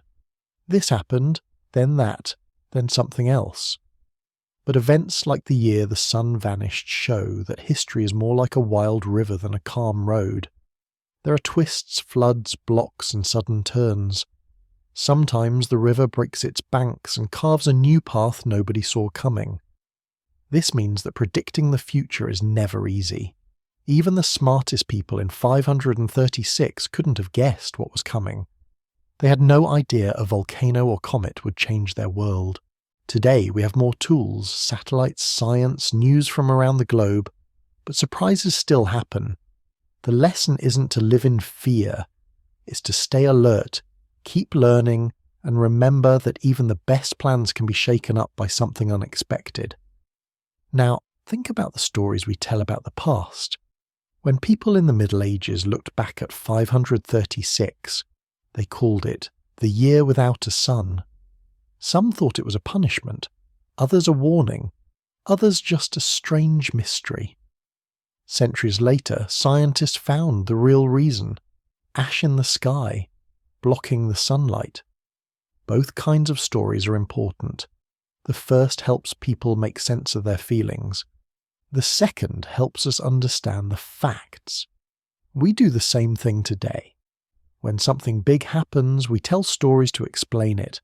Some are true, some are guesses, some are just ways to feel better. That's part of being human. But as time goes on, we add more pieces to the puzzle. We test ideas, look for evidence, and try to find out what really happened. History is always a work in progress. Here's another angle. Think about how small actions can matter in a huge event. When the sun vanished, it wasn't just kings and leaders who made a difference. Sometimes it was a farmer who tried a new crop, a mother who shared food with a neighbour, or a child who learned an old story and passed it on. Big changes often start with small choices. This holds true for us now. Most of us won't change the world in a single day, but each time we help someone learn something new, or just keep going in hard times, we're adding to the story. The world doesn't just shape us. We help shape the world, even in ways we don't see. Let's talk about mystery. Even with all our science and records, there are still things about 536 we don't fully understand. Was it just one volcano or more? Did a comet hit the Earth? Why did some places bounce back faster than others? Some questions might never be answered, and that's okay. In fact, part of what makes history interesting is that it's never complete. There are always new discoveries, old stories get a fresh look, and sometimes the meaning changes. The mystery keeps us curious. It gives us a reason to keep digging, keep asking, and keep wondering not just about what happened, but about what might happen next. Now let's think about courage, the quiet kind, not the kind in movies. The people who lived through the dark years didn't have a choice. They kept waking up, planting seeds, hoping for sun. Some days must have felt endless, but they kept going, one small step at a time. That's the kind of courage that doesn't make headlines, but it's what gets people through the worst times. Today, we see this same quiet courage in all kinds of places. Nurses working through the night, parents caring for kids when money is tight, neighbours checking on each other after a storm. It's not about being fearless, it's about showing up, even when you don't know what tomorrow will bring. Another thing to notice is how people learned from the darkness. They remembered, they shared, and they built new habits. Some of those habits stuck for centuries. When you hear about communities with strong traditions, or families that pass down advice, a lot of that comes from moments like this, moments when everything changed, and people had to figure out what really mattered. So what does all this mean for us? It means that even the biggest disaster can be a turning point, not just an ending. It means that the things we do, big or small, matter more than we think. It means that being human is about more than just surviving. It's about adapting, remembering, hoping, and finding meaning even when things don't make sense. There's something comforting in knowing that we're not the first to face the unknown. People have been through worse and found a way out. They left clues, stories, and lessons for us to use. Maybe, when the next surprise comes, whatever it is, we'll remember what they did. Maybe we'll adapt faster, work together better, or simply have more hope. And here's a final thought. The sun vanishing feels like the end of the world. But for people in 536, it was really the beginning of something new. A new kind of world, a new way of living, and a new chapter in the story of humanity. That's the real lesson. Darkness isn't the end. It's a chance to find light in new places.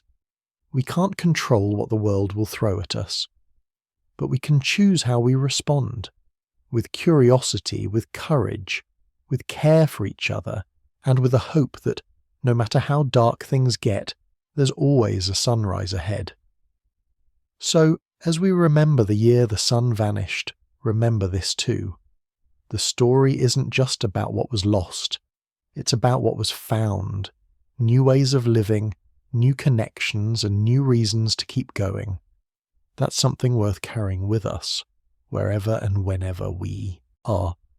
As night falls and the world gets quiet, it's good to remember that people have faced darkness before. They kept going, they adapted, they hoped, and in the end, the light always returned. That's the story of the year the sun vanished, and in some ways, it's the story of all of us.